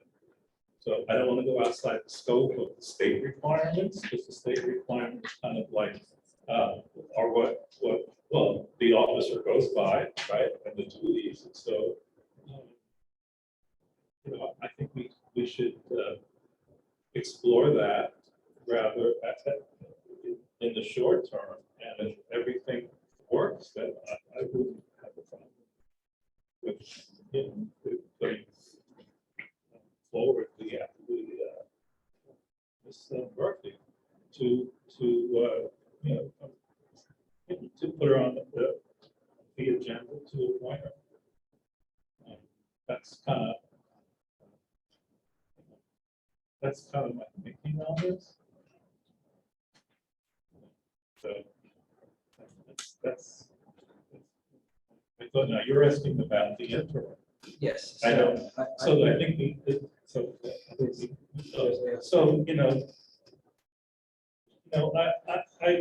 I would, since we have a built-in network here of people that have the credentials, who are already active in the community, to use them to ask them if there's an event that we need coverage on, to pitch in. I'm gonna defer to Bill on this one. I mean, it doesn't seem as though it's appropriate legally to ask someone in a meeting to cover this situation, because the city has not made it. City's got something before it to consider, right? Right. If this resolution does not pass, then the city needs to make another step. Can you weigh in on this? I think in general, if the city's gonna make an ask of that, kind of commitment from someone without the council considering a formal contract, which also gives me concern, but I think, I think there needs to be a conversation about that, beyond what we're having, because I'm concerned about operating with any entity without a contract in this scenario, so. I think in general, I think we have to be careful about suggesting. I'm glad that you were able to clarify that. Prudent way to approach. All right, I am gonna ask to move this question along. So everybody, I think, has an understanding of how everybody feels about this. So let's consider the resolution at hand, which is resolution number 34-2023. I'd like to have a motion on this resolution to authorize the mayor and city clerk to execute a contract for the service interim animal control officer for a period of 3 months. $500 months plus veterinary fees and boarding fees. Just want to make a motion. Can this be shorter than 3 months? Would Yeah, I think, I mean, Excuse me, I'm sorry, I guess I didn't fully ask, I had only asked the first half of my thought. So if we did this, but we were very expedient about moving to our permanent solution. And we tried to make a goal of having that presented at the February 2nd meeting. Is that viable? Is that something that we can do? Do you remember the conversation? Is it I in writing? do. She said she'd be happy to help us out in an interim basis, and that she, if it was too long or felt like it was too much for her, would at minimum give us 2 months. I do think that if we went back to her and said February 2nd or February 16th, whatever, because I'm concerned with 2 weeks getting all the materials that we need. But I do think she'd be okay with that. That we could basically terminate this as soon, like, I would like to. I hear what the community has said, and I respect it. The risk that I'm sort of struggling with is, if nothing happens in the next couple of weeks, no harm, no foul.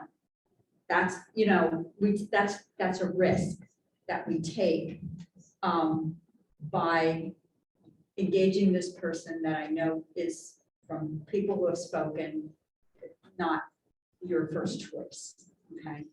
On the other hand, the risk of doing nothing because we can't move forward with another alternative this evening, right? So that leaves the city exposed with no service. And then what do we do? That's what I'm struggling with. And I want to reiterate, I heard everything that you said, and I read all the emails, and I respect it and I give it credence. But at the same time, there's a gap here and that's what I'm concerned about. So, May I just a one point thing? of. No, you may not. Not yet. I gotta, let me Not yet. try Not to yet. clarify here or something, just to go.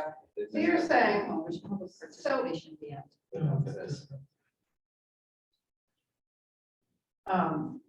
So what you're offering or saying is that we have exposure, so if we put a month time limit on the fact finding, like that, and we could go out again, or because then we have the period that we have to go back out again on the RFP. It's not- So No RFP, well, I'm just making an offering, so you have people respond.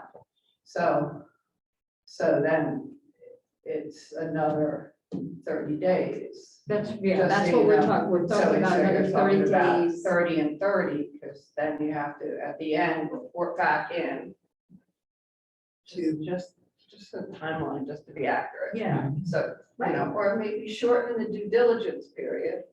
And then, since 30 days is a lot of time, week or 2 weeks, but I'm just trying to play it, because then we have to actually advertise again and get new bids. You don't have to advertise this if it's below the bid threshold. So we don't have to advertise. Correct. Right. I do think But- we could probably have something by February 16th if we moved it quickly. I worry about February 2nd because I think this time we need to ask for contracts and we need to ask for more information to support so that Right. we So all you have. said, a so 30 confidence days, level. I'm just trying to get clear, so everyone would know we're taking, amending this to 30 days, that it's 30 days, not 60 days, not 45 days, not 90 days, just clear. I don't know, that's what, so I'm saying question mark, so we're talking about a 30-day extension, which by the end, the expectation is that we would have our final animal control Okay. entity. Yeah. So say here. for up to X amount, and then, Bill can revisit the contract and put the out clause in it. So, what, are we at risk for things like state action for our situation? I don't know, with the word censure or fines or, I don't know what the proper term is, but is, by having this position vacant, what is our risk from a state oversight perspective? I mean, I understand we have a risk if there's an animal control event and how we might need to handle that. That's a risk, but then there's also a state oversight and what does it like?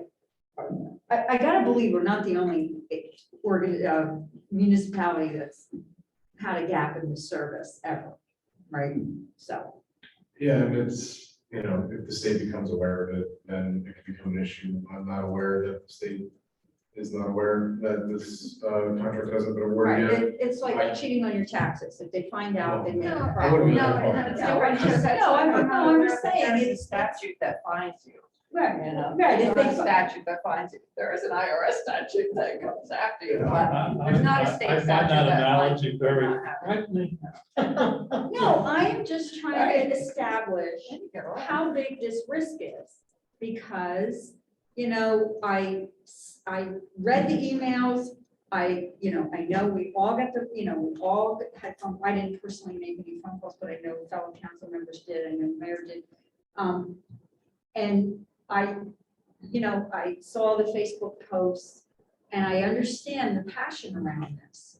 But, if the risk is small enough, that could, that's what I'm trying to understand, is how significant is this risk of the exposure of waiting another 30 days to fill this position? That's I don't think we know, because, you can go months with nothing. right. And then, somebody's dog's loose, the police put it in their holding cell. And usually the owner comes and gets it before animal control even gets here. However, we have had animal bites that have been severe. And so if that happens, that's our risk. I think the risk is more practical than Okay. regulatory. at this Something like point. an event occurring that we don't have appropriate. Yeah, that we can't Yeah, control. I would be concerned Resources. about the state coming in and saying, Well, it's just a question, yeah, I know. but- So we'll show them the memos. Yeah, If that situation arises, can we contact the neighboring town and ask for help? But You know, I'm gonna weigh in on that one because, you know, I've spent the last 19 days worried about this. You know, ultimately, the responsibility falls to me, right? Because everybody else is working during the day or unavailable. So, you know, I feel very strongly that if there's an event, it falls to me, right? Because I'm the mayor. Everybody else gets to kind of come in and say what they want to say and then sort of, you know, whatever. But at the end of the day, I'm the one responsible. And I take that responsibility very seriously. And I don't want, you know, my primary concern here is coverage. I'm happy to talk to the state if they call and say, rah, rah, rah, rah, rah. What I'm not happy to do is to have a problem with an animal in the city. And I think that, you know, but by continuing to discuss this resolution, which only provides a short-term interim solution, I get to sleep a little bit better at night because I don't have to worry about an animal event while we're trying to figure the rest of it out. So that's my position on this. And I think it's an important one for the council to consider because I'm the one in City Hall all day long. I've made all these conversations. Cindy and I have worked very hard to fill the gap. And there hasn't been a day that's gone by when I haven't thought about a cat or a dog. So, you know, I get that this is hard and this is complicated. And as far as what people say, you know, I've done my level best to base my decisions on empirical evidence, not to get caught up in he said, she said, a giant game of telephone that's played all around the world. I'm trying to make a responsible decision here in the short term so that the council can make a long-term decision. So that's what I have to say. What? I just have to comment on that, Mayor, because I think the concerns that have been expressed to me is about this person's lack of response time. Right. So Take it. Let's move this to a vote, please. I'm not sure what we're voting. We will be voting on a resolution to authorize us to hire Laura Rowery to serve as an interim animal control officer for a 3-month period. The resolution says 3 months. Which I cannot make promises about her term based on, you know, her not being here. This is a 3-month contract. My guess is that she would be gracious, but I'm not going to commit to anything on that on her behalf. And I would also note that, you know, $500 a month, you know, we were paying about $1,200 a month, or around $1,000 a month for St. Hubert's, $1,200 a month. So, you know, even if we ended up, even if there was an issue where she held us to a 3-month contract, yeah, we're still only out $1,500.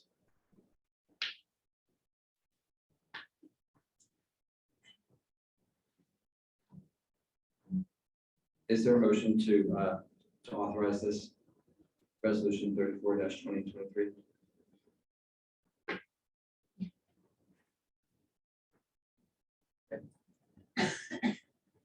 There's no motion, so what happens here, Bill? the resolution fails. The resolution fails. All right, resolution fails. I'm back to worrying every single day about what happens in the city until this city council takes action.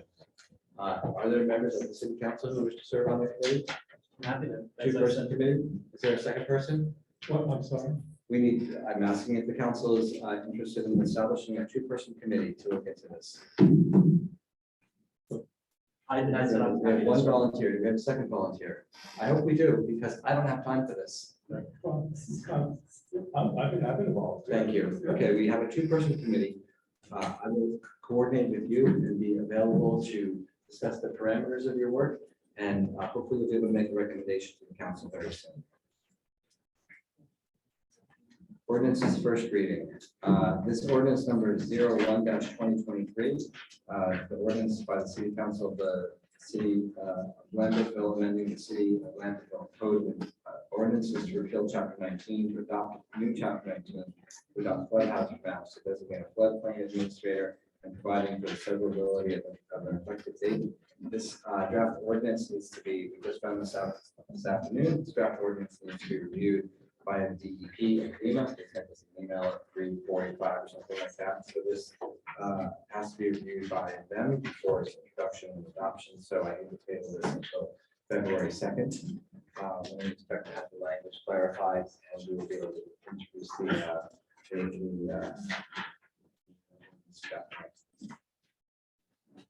correspondence. Just like everybody should know that we have begun having conversations with Comcast for our cable television franchise that ended 2025. We met with President Andrea this past week and had some conversations about Comcast service here in the city, what they can be doing to provide our residents with more service, less cheap rates, that kind of thing. So we will continue to do that. My thanks to Dave Bird and Stephanie, who've been leading that effort. Just a couple of notes about other projects. We have, I'd just like to note that all of the project work for Hurricane Ida is complete. All our road work is complete. All the work at the creeks is complete.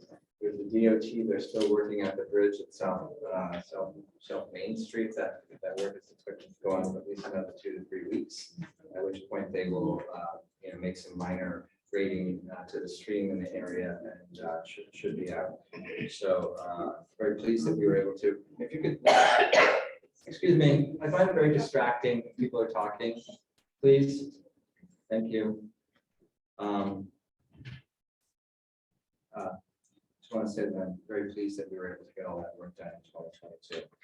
I think the work is not all done. As a matter of fact, Cindy is still working on paperwork. There's always a lot of paperwork, and there's still checks that we're signing, large checks. So thank you to Cindy, Lindsay, everybody at City Hall, Sue Acorn, who processes all this paperwork, which seems like it never ends, but it will. We have one appointment that I'd like to make tonight.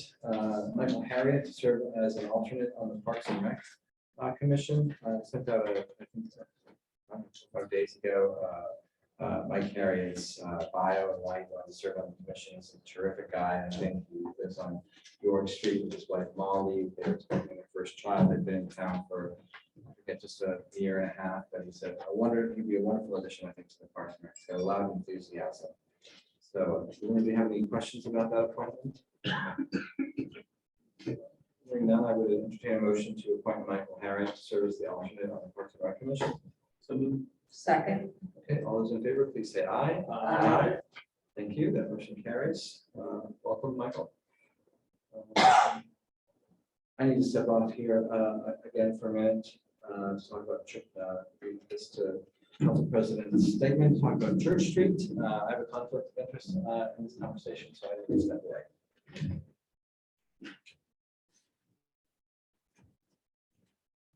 Several weeks ago, I would say, Cindy, we received a letter from some residents on Church Street bringing to our attention that the street was not approved as a two-way street in that block. And I think we since got a copy of the ordinance. I have a copy of the minutes from the December 15th session that outlined the steps that the governing body said they were going to do. Each one of you should have it in front of you as well. And so what you said you're going to do is approve everything by resolution, but I'm not sure how much progress you've made.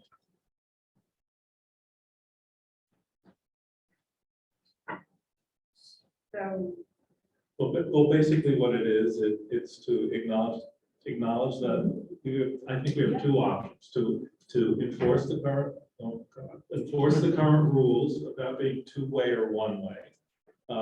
And to either do that or then do an ordinance that makes it two ways. Those are our choices, right? Well, I thought, I thought we didn't need an ordinance because it was already in our Right. administrative code. Right. Talked about a resolution that would solidify how Yeah. you were going to do public outreach, basically. Okay.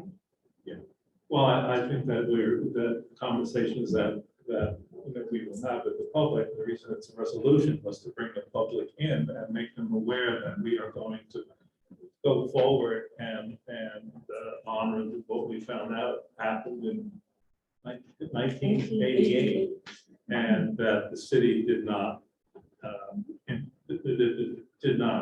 make it a one, keep it. The city did not enforce the fact that it's, for whatever reason, that it's really a one-way section as approved in the minutes in 1988. So this says ideas for public outreach include big signs at first and then smaller signs, Yeah, yeah. little signs. Conversation with Stanley Cleaners. Right. Essentially, it's an enforcement issue, so uniform traffic devices.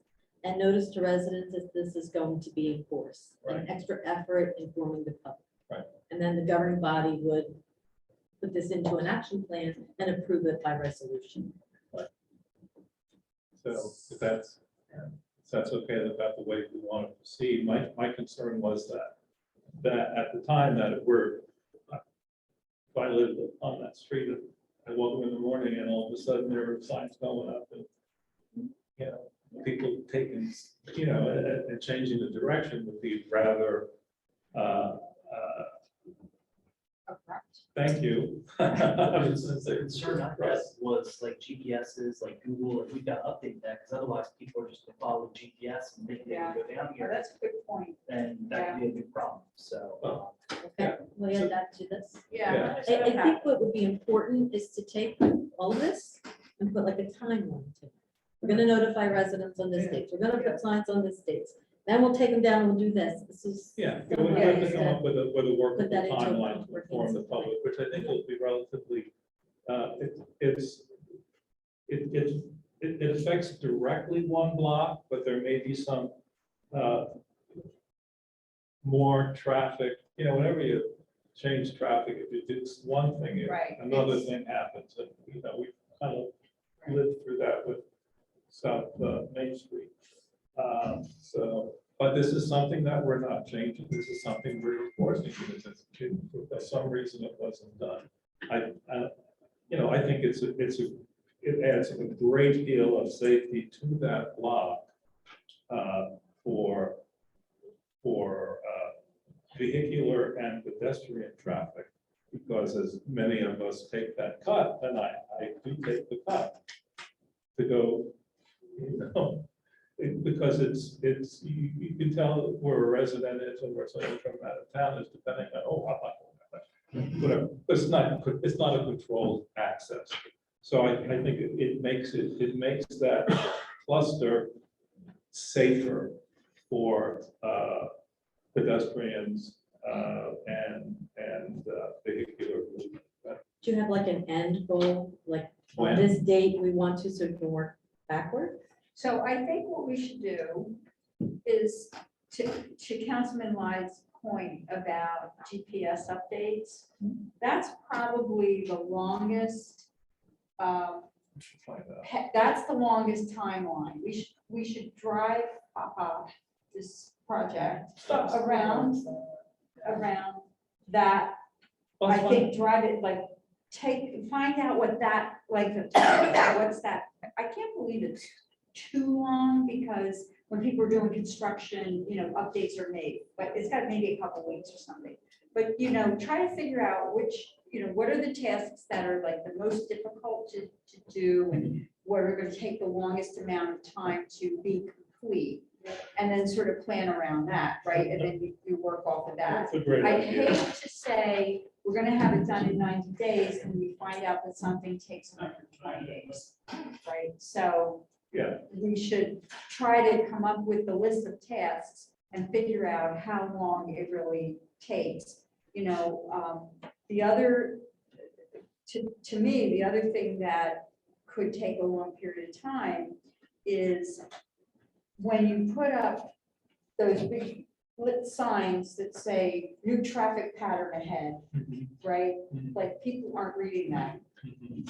So you kind of have to figure out a way to get the attention of the people who drive through every day without looking at what they're driving, because they drive it every day. So that's another, I think, you know, Education. time, it's a timeline that I think we have to work around. So I'm on Google Maps right now, and we can add or fix a road.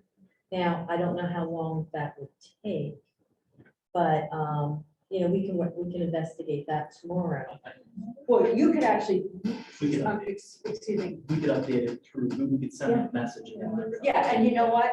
You can do that right away. Right. Because if we make it one way on like a Google Maps, at least we'll get people, like, at least they won't be telling people to go the wrong way, and there's no harm in that. I So think in the timing though, I think we've got to talk to Public Works because there's actually markings on the road that need to be removed. that need to be Yes. Milled out.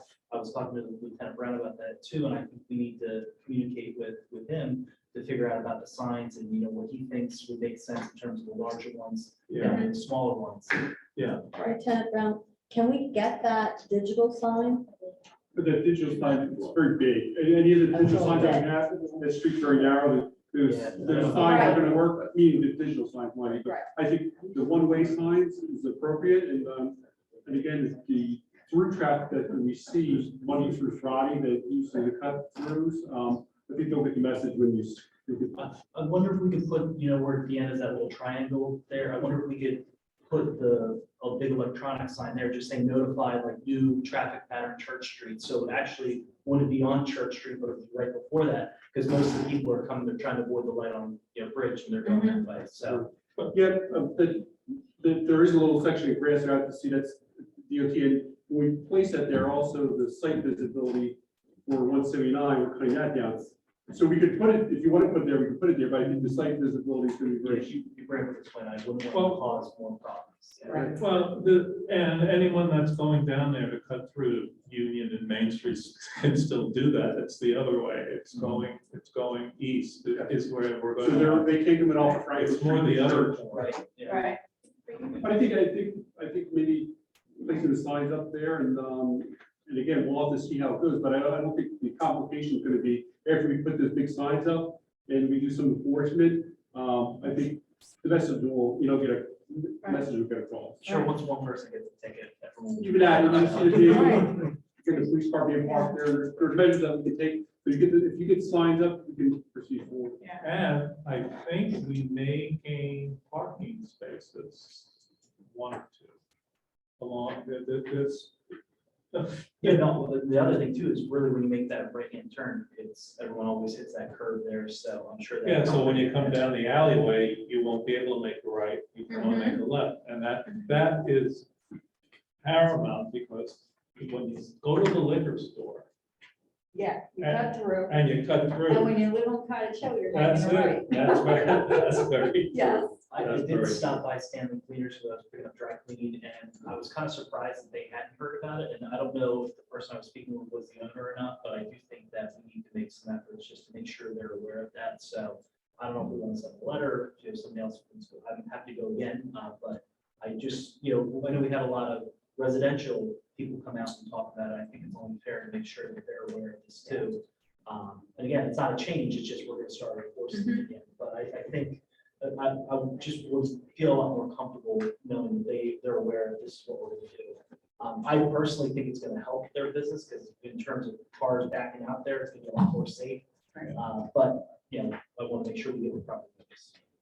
So why don't we do this is talk to, see what the time frame is to get it done, right, from start to finish, and it's December, it's February almost, and it is going to snow eventually, so why don't we set a target date to be like the beginning of. Or a sunny day. Sunny, no, like to be, this is the way it is, people used to it now, but let's do this, Well, you have to be careful too with paint, because it's gotta be a certain yeah. temperature. I mean, there's a lot of stuff. So they April or something like that. Well, if we're gonna do it, we'll talk about somewhere in April, and Yeah. I would just say after April Shack 2nd, Festival. not April 1st. And I April think, 2nd. Because you don't and I wanna think the do big thing is really public works, you know, what timeframe. Yeah, we need more information. How to much say. paint do they have on And then, you know, we're gonna do this by resolution.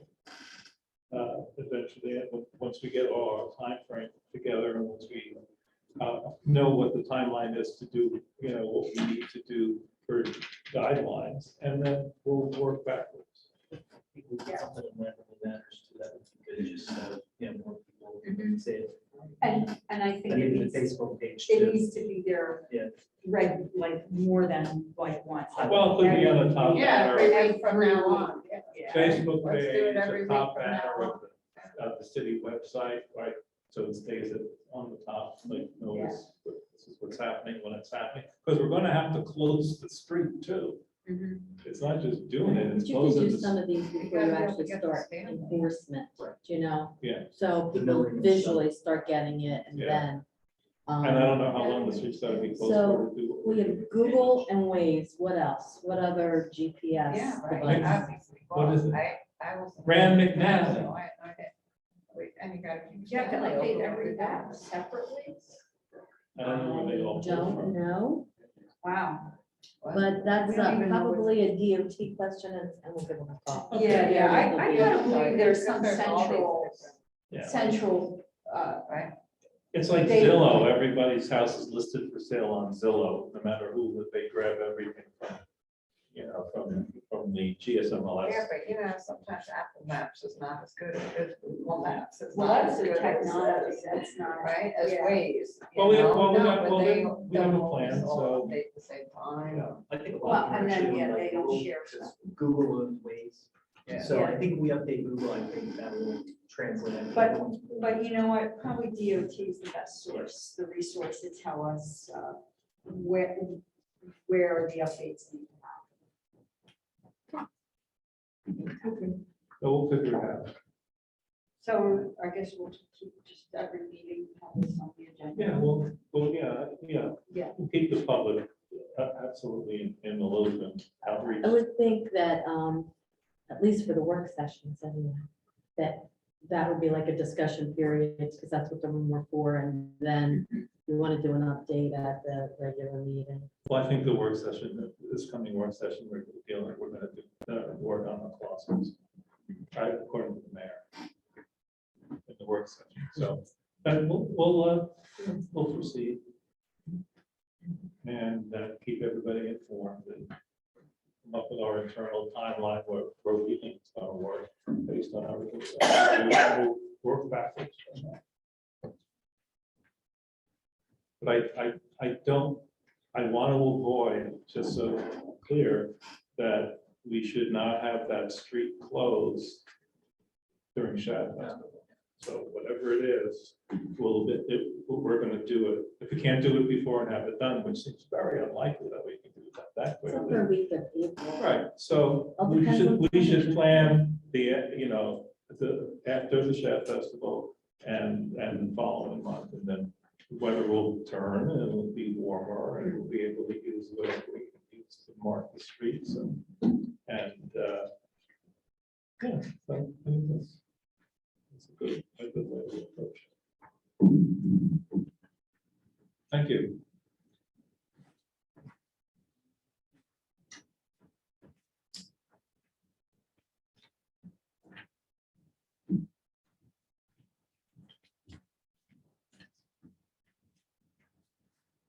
Thanks.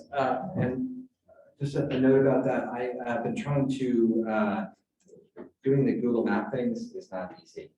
I've tried to reroute the traffic from, when you put in Goat Hill Overlook, it sends you up Wheaton Street. And not Wheaton Street, what is it?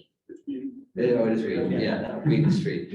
And so people have been going up there and parking, and it's really not the way to get to Goat Hill Overlook. So I spent a couple of hours trying to figure it out in Google, and it didn't work. So Lindsay's a better person than I, so maybe she can figure it out. Sure, call Meredith. They could. I Like, think get them in the same room. Google works really hard at making their tools. And actually, we need a discussion with our fiscal advisor and mayor about how much this is going to cost the city to do, so we have to get those estimates as well. Signage. Church Street.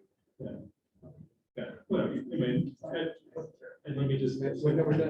Oh, you're back. He's back. Oh, he's Let's not talk about it anymore. I just want to talk about Google Maps, just to mention that was hard. Okay. So I think we've already covered the subcommittee issue. I think we've spoken to the animal control officer update. There is one other matter that I'd like to rectify this evening. When we offered Mayor Del Vecchio a proclamation back at the reorg meeting, we neglected to add a date for the David M. Del Vecchio Day. So I'd like to, for the council to consider adding to that resolution, motion to add to that resolution to include language that says, be it further resolved that Saturday, January 31st, 2023, will be celebrated as David M. Del Vecchio Day in the city of Ironwood. Any conversation about that? No? Glad we caught it. Yes, I believe the council president. Yeah, Right, yeah, thank you. yeah. All right, so we have a motion to adopt the language change there. So moved. Second. All right, all in favor, please say aye. Aye. Aye. Any opposed? Any abstentions? All right, so this Saturday, is it this Saturday? No, next Saturday, January 31st, will be celebrated as David M. Del Vecchio Day in the city. But also, next on the agenda, just a note about public works employees. So, you know, I've now been on the trash truck a couple of times this year. I realize that it's a very difficult job, very heavy lifting. Yes, sleepy, and routinely much heavier than 35 pounds. So, you know, the 4 people who work on the back of the trucks currently earn somewhere between, they currently all earn about $15 an hour. I'm offering them a raise for the 4 people on the back of the trucks to $35,000 a year, which breaks down to $16.82 an hour. I find this wage to be too low, but this is actually the top of the range, and we might consider changing the ordinance and the range in this year. I think for the work that they do, this is inadequate compensation, in my strong personal view, and it's also hampered our ability to hire people. I've spent a lot of time trying to find people to work in the DPW, and I don't want to say I get laughed out of town when I tell them $50 an hour is starting, but we don't have any, but we have somebody hired for very short term and so that's just an announcement to everyone. I'm very grateful to all the work that the public works employees do. It's a hard job going out in the snow and rain and sleep, all of that. Convenience center hours, please note, Wednesday, January 18th from 3 to 5, Saturday, January 21st from 9 to noon. Did you know that you can renew your dog license and parking permits online? So you can do that. There's the web address here. Dog kennel licenses are due February 28th to avoid the late fee, and parking stickers expired on 12/31. You can renew them online. So we have our second public participation. So I just wanted to reiterate, I'm gonna leave some latitude here tonight because this is a new policy and we'll post it on the city website. The second comment period will typically be for things that are not on the agenda, right? So people will be able to speak to items that are on the agenda in the first comment period, and then anything that you'd like to speak to that does not appear on the agenda will be on the second period. I'm going to get some latitude tonight because it's the first time we've rolled out, and I haven't actually formalized that policy through the notice process. But so please step to the microphone. The rules continue to be the same. We ask you to say your name and address and keep your remarks to 3 minutes or less. Council may or may not respond, and you're on. I'm Jesse Marie Villers, 8 Church Street. I'm here to comment on the Church Street traffic pattern change. I came here tonight to support the Strand. I'm happy to hear that the council is moving forward on that issue, but I wanted to wait till the end to make my public comment because I had no idea what's going on with the Church Street traffic pattern. And after the discussion today, I'm still a little unsure of what's going on. Is it changing direction? Is it staying one way? Is it changing direction? What's the change in traffic pattern? I can speak to it. The ordinance, the ordinance that's on the books says that Church Street runs from east to west, from North Franklin Street to North Union Street. The section that is between North Franklin and North Main is currently treated as a two-way street. Okay, gotcha. Okay, I understand. So your section isn't changing. Okay, thank you. I appreciate that clarification. And as somebody trying to open a business on that street as well, we're going to be featuring some of the traffic patterns on our website to be able to like instruct people where to go, where to park. And so just to stay up to date and informed on what's happening is I'm going to be keeping residents informed on that. So I appreciate that. That was it on my public comment tonight. Looking forward to seeing more on that. And also, as you're keeping Church Street residents and businesses in the conversation for the traffic pattern change, I know there's also been a good conversation with some of my fellow, like some of the other business owners on the street about the idea of parking loading zone on the street. As a resident who just moved into the street, I've been living there for a few months now. I do notice that a lot of the businesses park their trucks on the corner. It does make visibility from a car when you're turning on to Union Street. And so just as the traffic pattern is changing, as there's going to be repainting of the parking spaces, possibly adding new parking spaces that have nothing. I just hope keep the Church Street residents and business owners involved in that conversation, because I've been having conversations with my fellow business owners and also neighbors on Church Street about ideas that we've been having about traffic patterns and things that could make it easier and safer for Church Street residents. So I'm looking forward to continuing the conversation. Thank you. Paul Stevens, 39 Quarry Street. Good evening, everybody. I had a point I'd like to clarify because I didn't understand it during the discussion earlier. That has to do with committees made up of volunteers of Lambertville residents. Not somehow that seems to have changed, because all of the standing committees are volunteers of Lambertville residents. And there was the ad hoc CAT team that was functionally a committee. So I'm trying to understand what Mr. Opal said earlier about that's not allowed. Okay, I can speak to it to some degree. The boards and commissions there are in fact ordinances that support those committees and the boards and commissions. So those are existing committees based on current ordinances. In terms of, I didn't bring the sheet because I didn't know that we were going to end up having, so my mistake. Can you clarify the matter in terms of what we talked about in terms of asking someone to volunteer to be on a committee that's also populated by members of the council for a specific purpose? Yes. So the statute that governs Lambertville, or that regulates Lambertville's form of government, provides for the creation of a council subcommittee. The boards and committees that you're referencing, there are ordinances within the city code that establish all those, establish the membership, establish the responsibilities, and the appointment process. So I think I put in my email that I think was circulated to the council. If the council wanted to create an animal control committee, we have to do it by ordinance, and then it could establish the citizen committee as far as having a council representative, an expert, and then 5 members of the committee, for example. So if the council wanted to do that, they could adopt that ordinance. That's not an issue. But if we're looking at an ad hoc subcommittee comprised of council members and members of the public that's for a short duration, then that's not really contemplated in the statute. So then I guess the CAT didn't have a council member on it. Then is that what you're saying?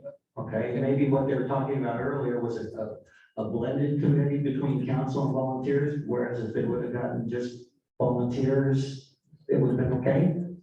Well, so no, not necessarily. So I was on the CAT. My understanding that those committee members which I served, we were quickly appointed. We did not know the process behind the appointment. I can only speak to my experience as somebody who was appointed to that committee by the mayor.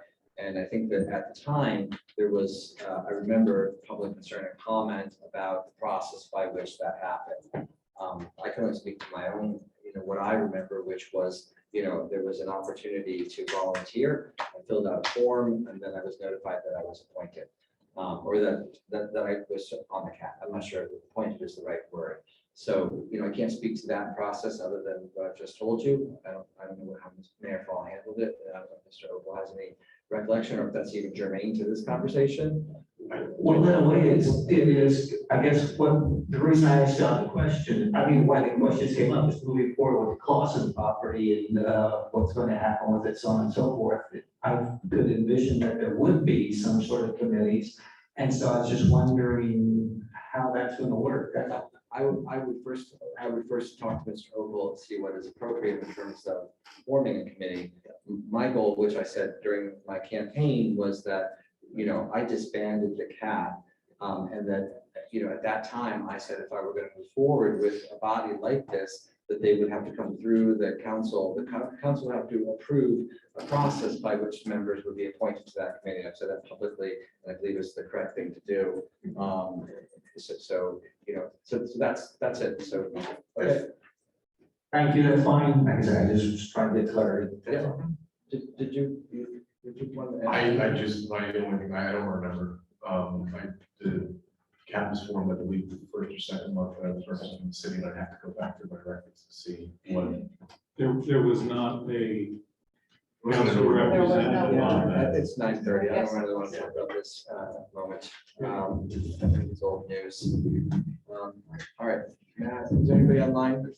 There's, but you have somebody else stepping up. Yes, did you wish to say something again? I wanted to thank Would you- I'm you. sorry, I need to ask you to state your name and your address again, please. That's just the procedure. Lori Staglino, New Hope. I want to thank the council for the respect and the consideration on the animal control issue. I am here for the animals of Lambertville. I always have. They jump right in. I have worked with the police several times. Lieutenant Brown can tell you that I can wrangle a peacock like nobody's business. And then he graciously puts it in the back of his car and drives it up to Paxton Farm. I work closely with the Wildlife Center. They call me if there are wildlife that need to be picked up immediately and rushed to the center. I am a certified animal control officer in the state of New Jersey, as well as a certified animal cruelty investigator. That means I can work at any time as an animal control officer. If I'm driving and I see an animal in trouble, I can stop and help the animal. I know the laws. I know what to do. I know how to handle them. So I'm always available, always. Basically with my phone on. I'll take calls in the middle of the night. But I'm always here. My passion, it's about the animals. It's about the residents of Lambertville. We're a very animal-friendly community, and we're all in this together. It's a collaboration. So, but I wanted to thank you again. Yes, please. Beverly Kershaw, 99 Clinton Street. I just wanted to address the animal control. You really need to. Last year I had a rabid squirrel, okay? Just in my yard, in my beds, and the thing is just coming towards me. It goes in my neighbors. All the neighbors are really close. They have bird feeders, they have cats. This is a dog-friendly town. I called 911. I got the dispatch. They sent a police officer. He gets my trash can. All right, the squirrel's going all over the place, but it's coming towards me. It's definitely rabid. So we need to seriously address this. Somebody could get bit or whatever. And there wasn't any issue about when an animal control person could come. When the police came, they said, well, I'll make a call. I don't know when they're gonna come. So then it goes down the canal bank, and then I'm a caregiver of my mother, so I had to leave for the week. So then it came back when I wasn't there the rest of the week, and my neighbors. So you really need to address this before somebody gets hurt. I mean, that's just my opinion. Thank you. Anybody online? Yes, you have Tony Ison. Okay, you could promote it, please. For her. Tony, do you want to go ahead? Hello, can you hear me? Oh, my God.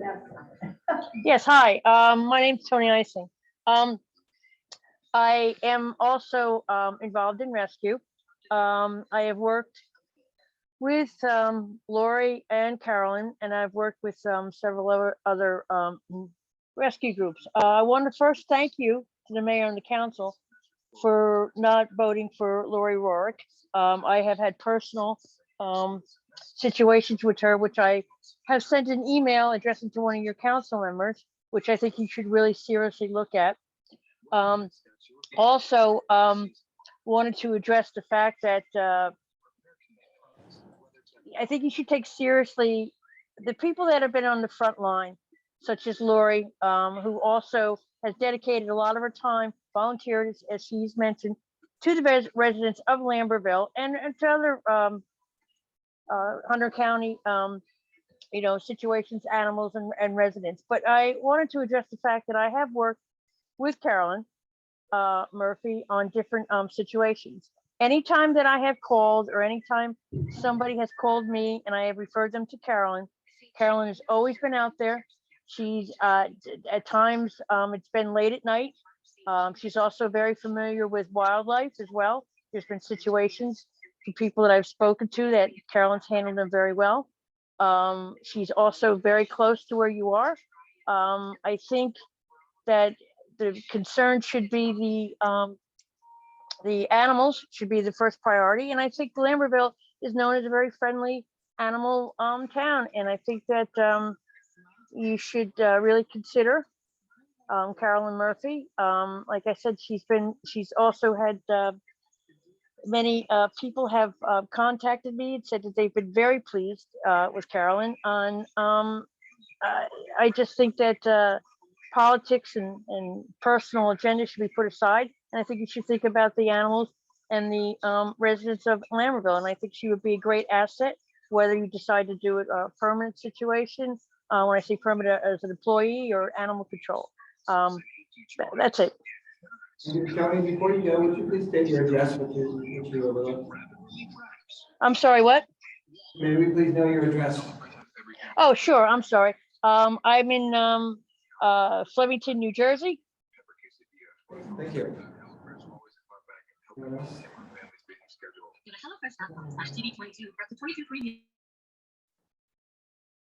It doesn't look like. At one point, we had 40. Oh, okay. 40. So we have 40 people at, okay. We'll note that for the record. Right now, there's only 21, but it's Okay. at the highest. Yeah, 21. that's a good number. I'm pleased to see that number. It's dropped off, I think, from time to time in the last few months. So it's good to see that people participate in these. It'd be nice to be not here on a rainy night. It'd be nice to be at home. PJ is listening to the council meeting. Right, seeing that there doesn't seem to be anybody else who has anything to say from the public, I would ask for a motion to close the public participation. Now you have Michelle Glassberg. Oh, I see, okay. Michelle, please state your name and your address for the record and proceed with your 3 minutes of comments or questions. Hi, my name is Michelle Glassberg. I'm at 601 Heath Court. I just want to make a couple comments on the animal control issue. I am a proud and loving owner of 2 dogs, so I want to say that first. And I don't know much about exactly the responsibilities of an animal control officer, which is what I hope to find out, not at this meeting. But I do believe it's not just an animal issue, but that it's a people issue too. And it's also about protecting public health. And I am on the New Jersey Department of Health Veterinary Public Health page of their website, which stipulates how municipalities are responsible to have an animal control officer in place, and that is a state law. So I was kind of mortified to hear the fact that we will be out of compliance, kind of dissed, as if it was kind of not important. So, I mean, I agree with the mayor. I feel that it's irresponsible that we do not have an animal control officer in place. even at an interim. So basically, we are out of compliance with state law. And this meeting is being recorded, and feeling that the state will not find out or whatever, I think is just honestly an irresponsible way to govern. So that's all I wanted to say, is that I think it's, again, hey, I love animals, I love my pets, but I also know that there are also risks to humans involved that also need to be covered. So thank you so much. Thank you.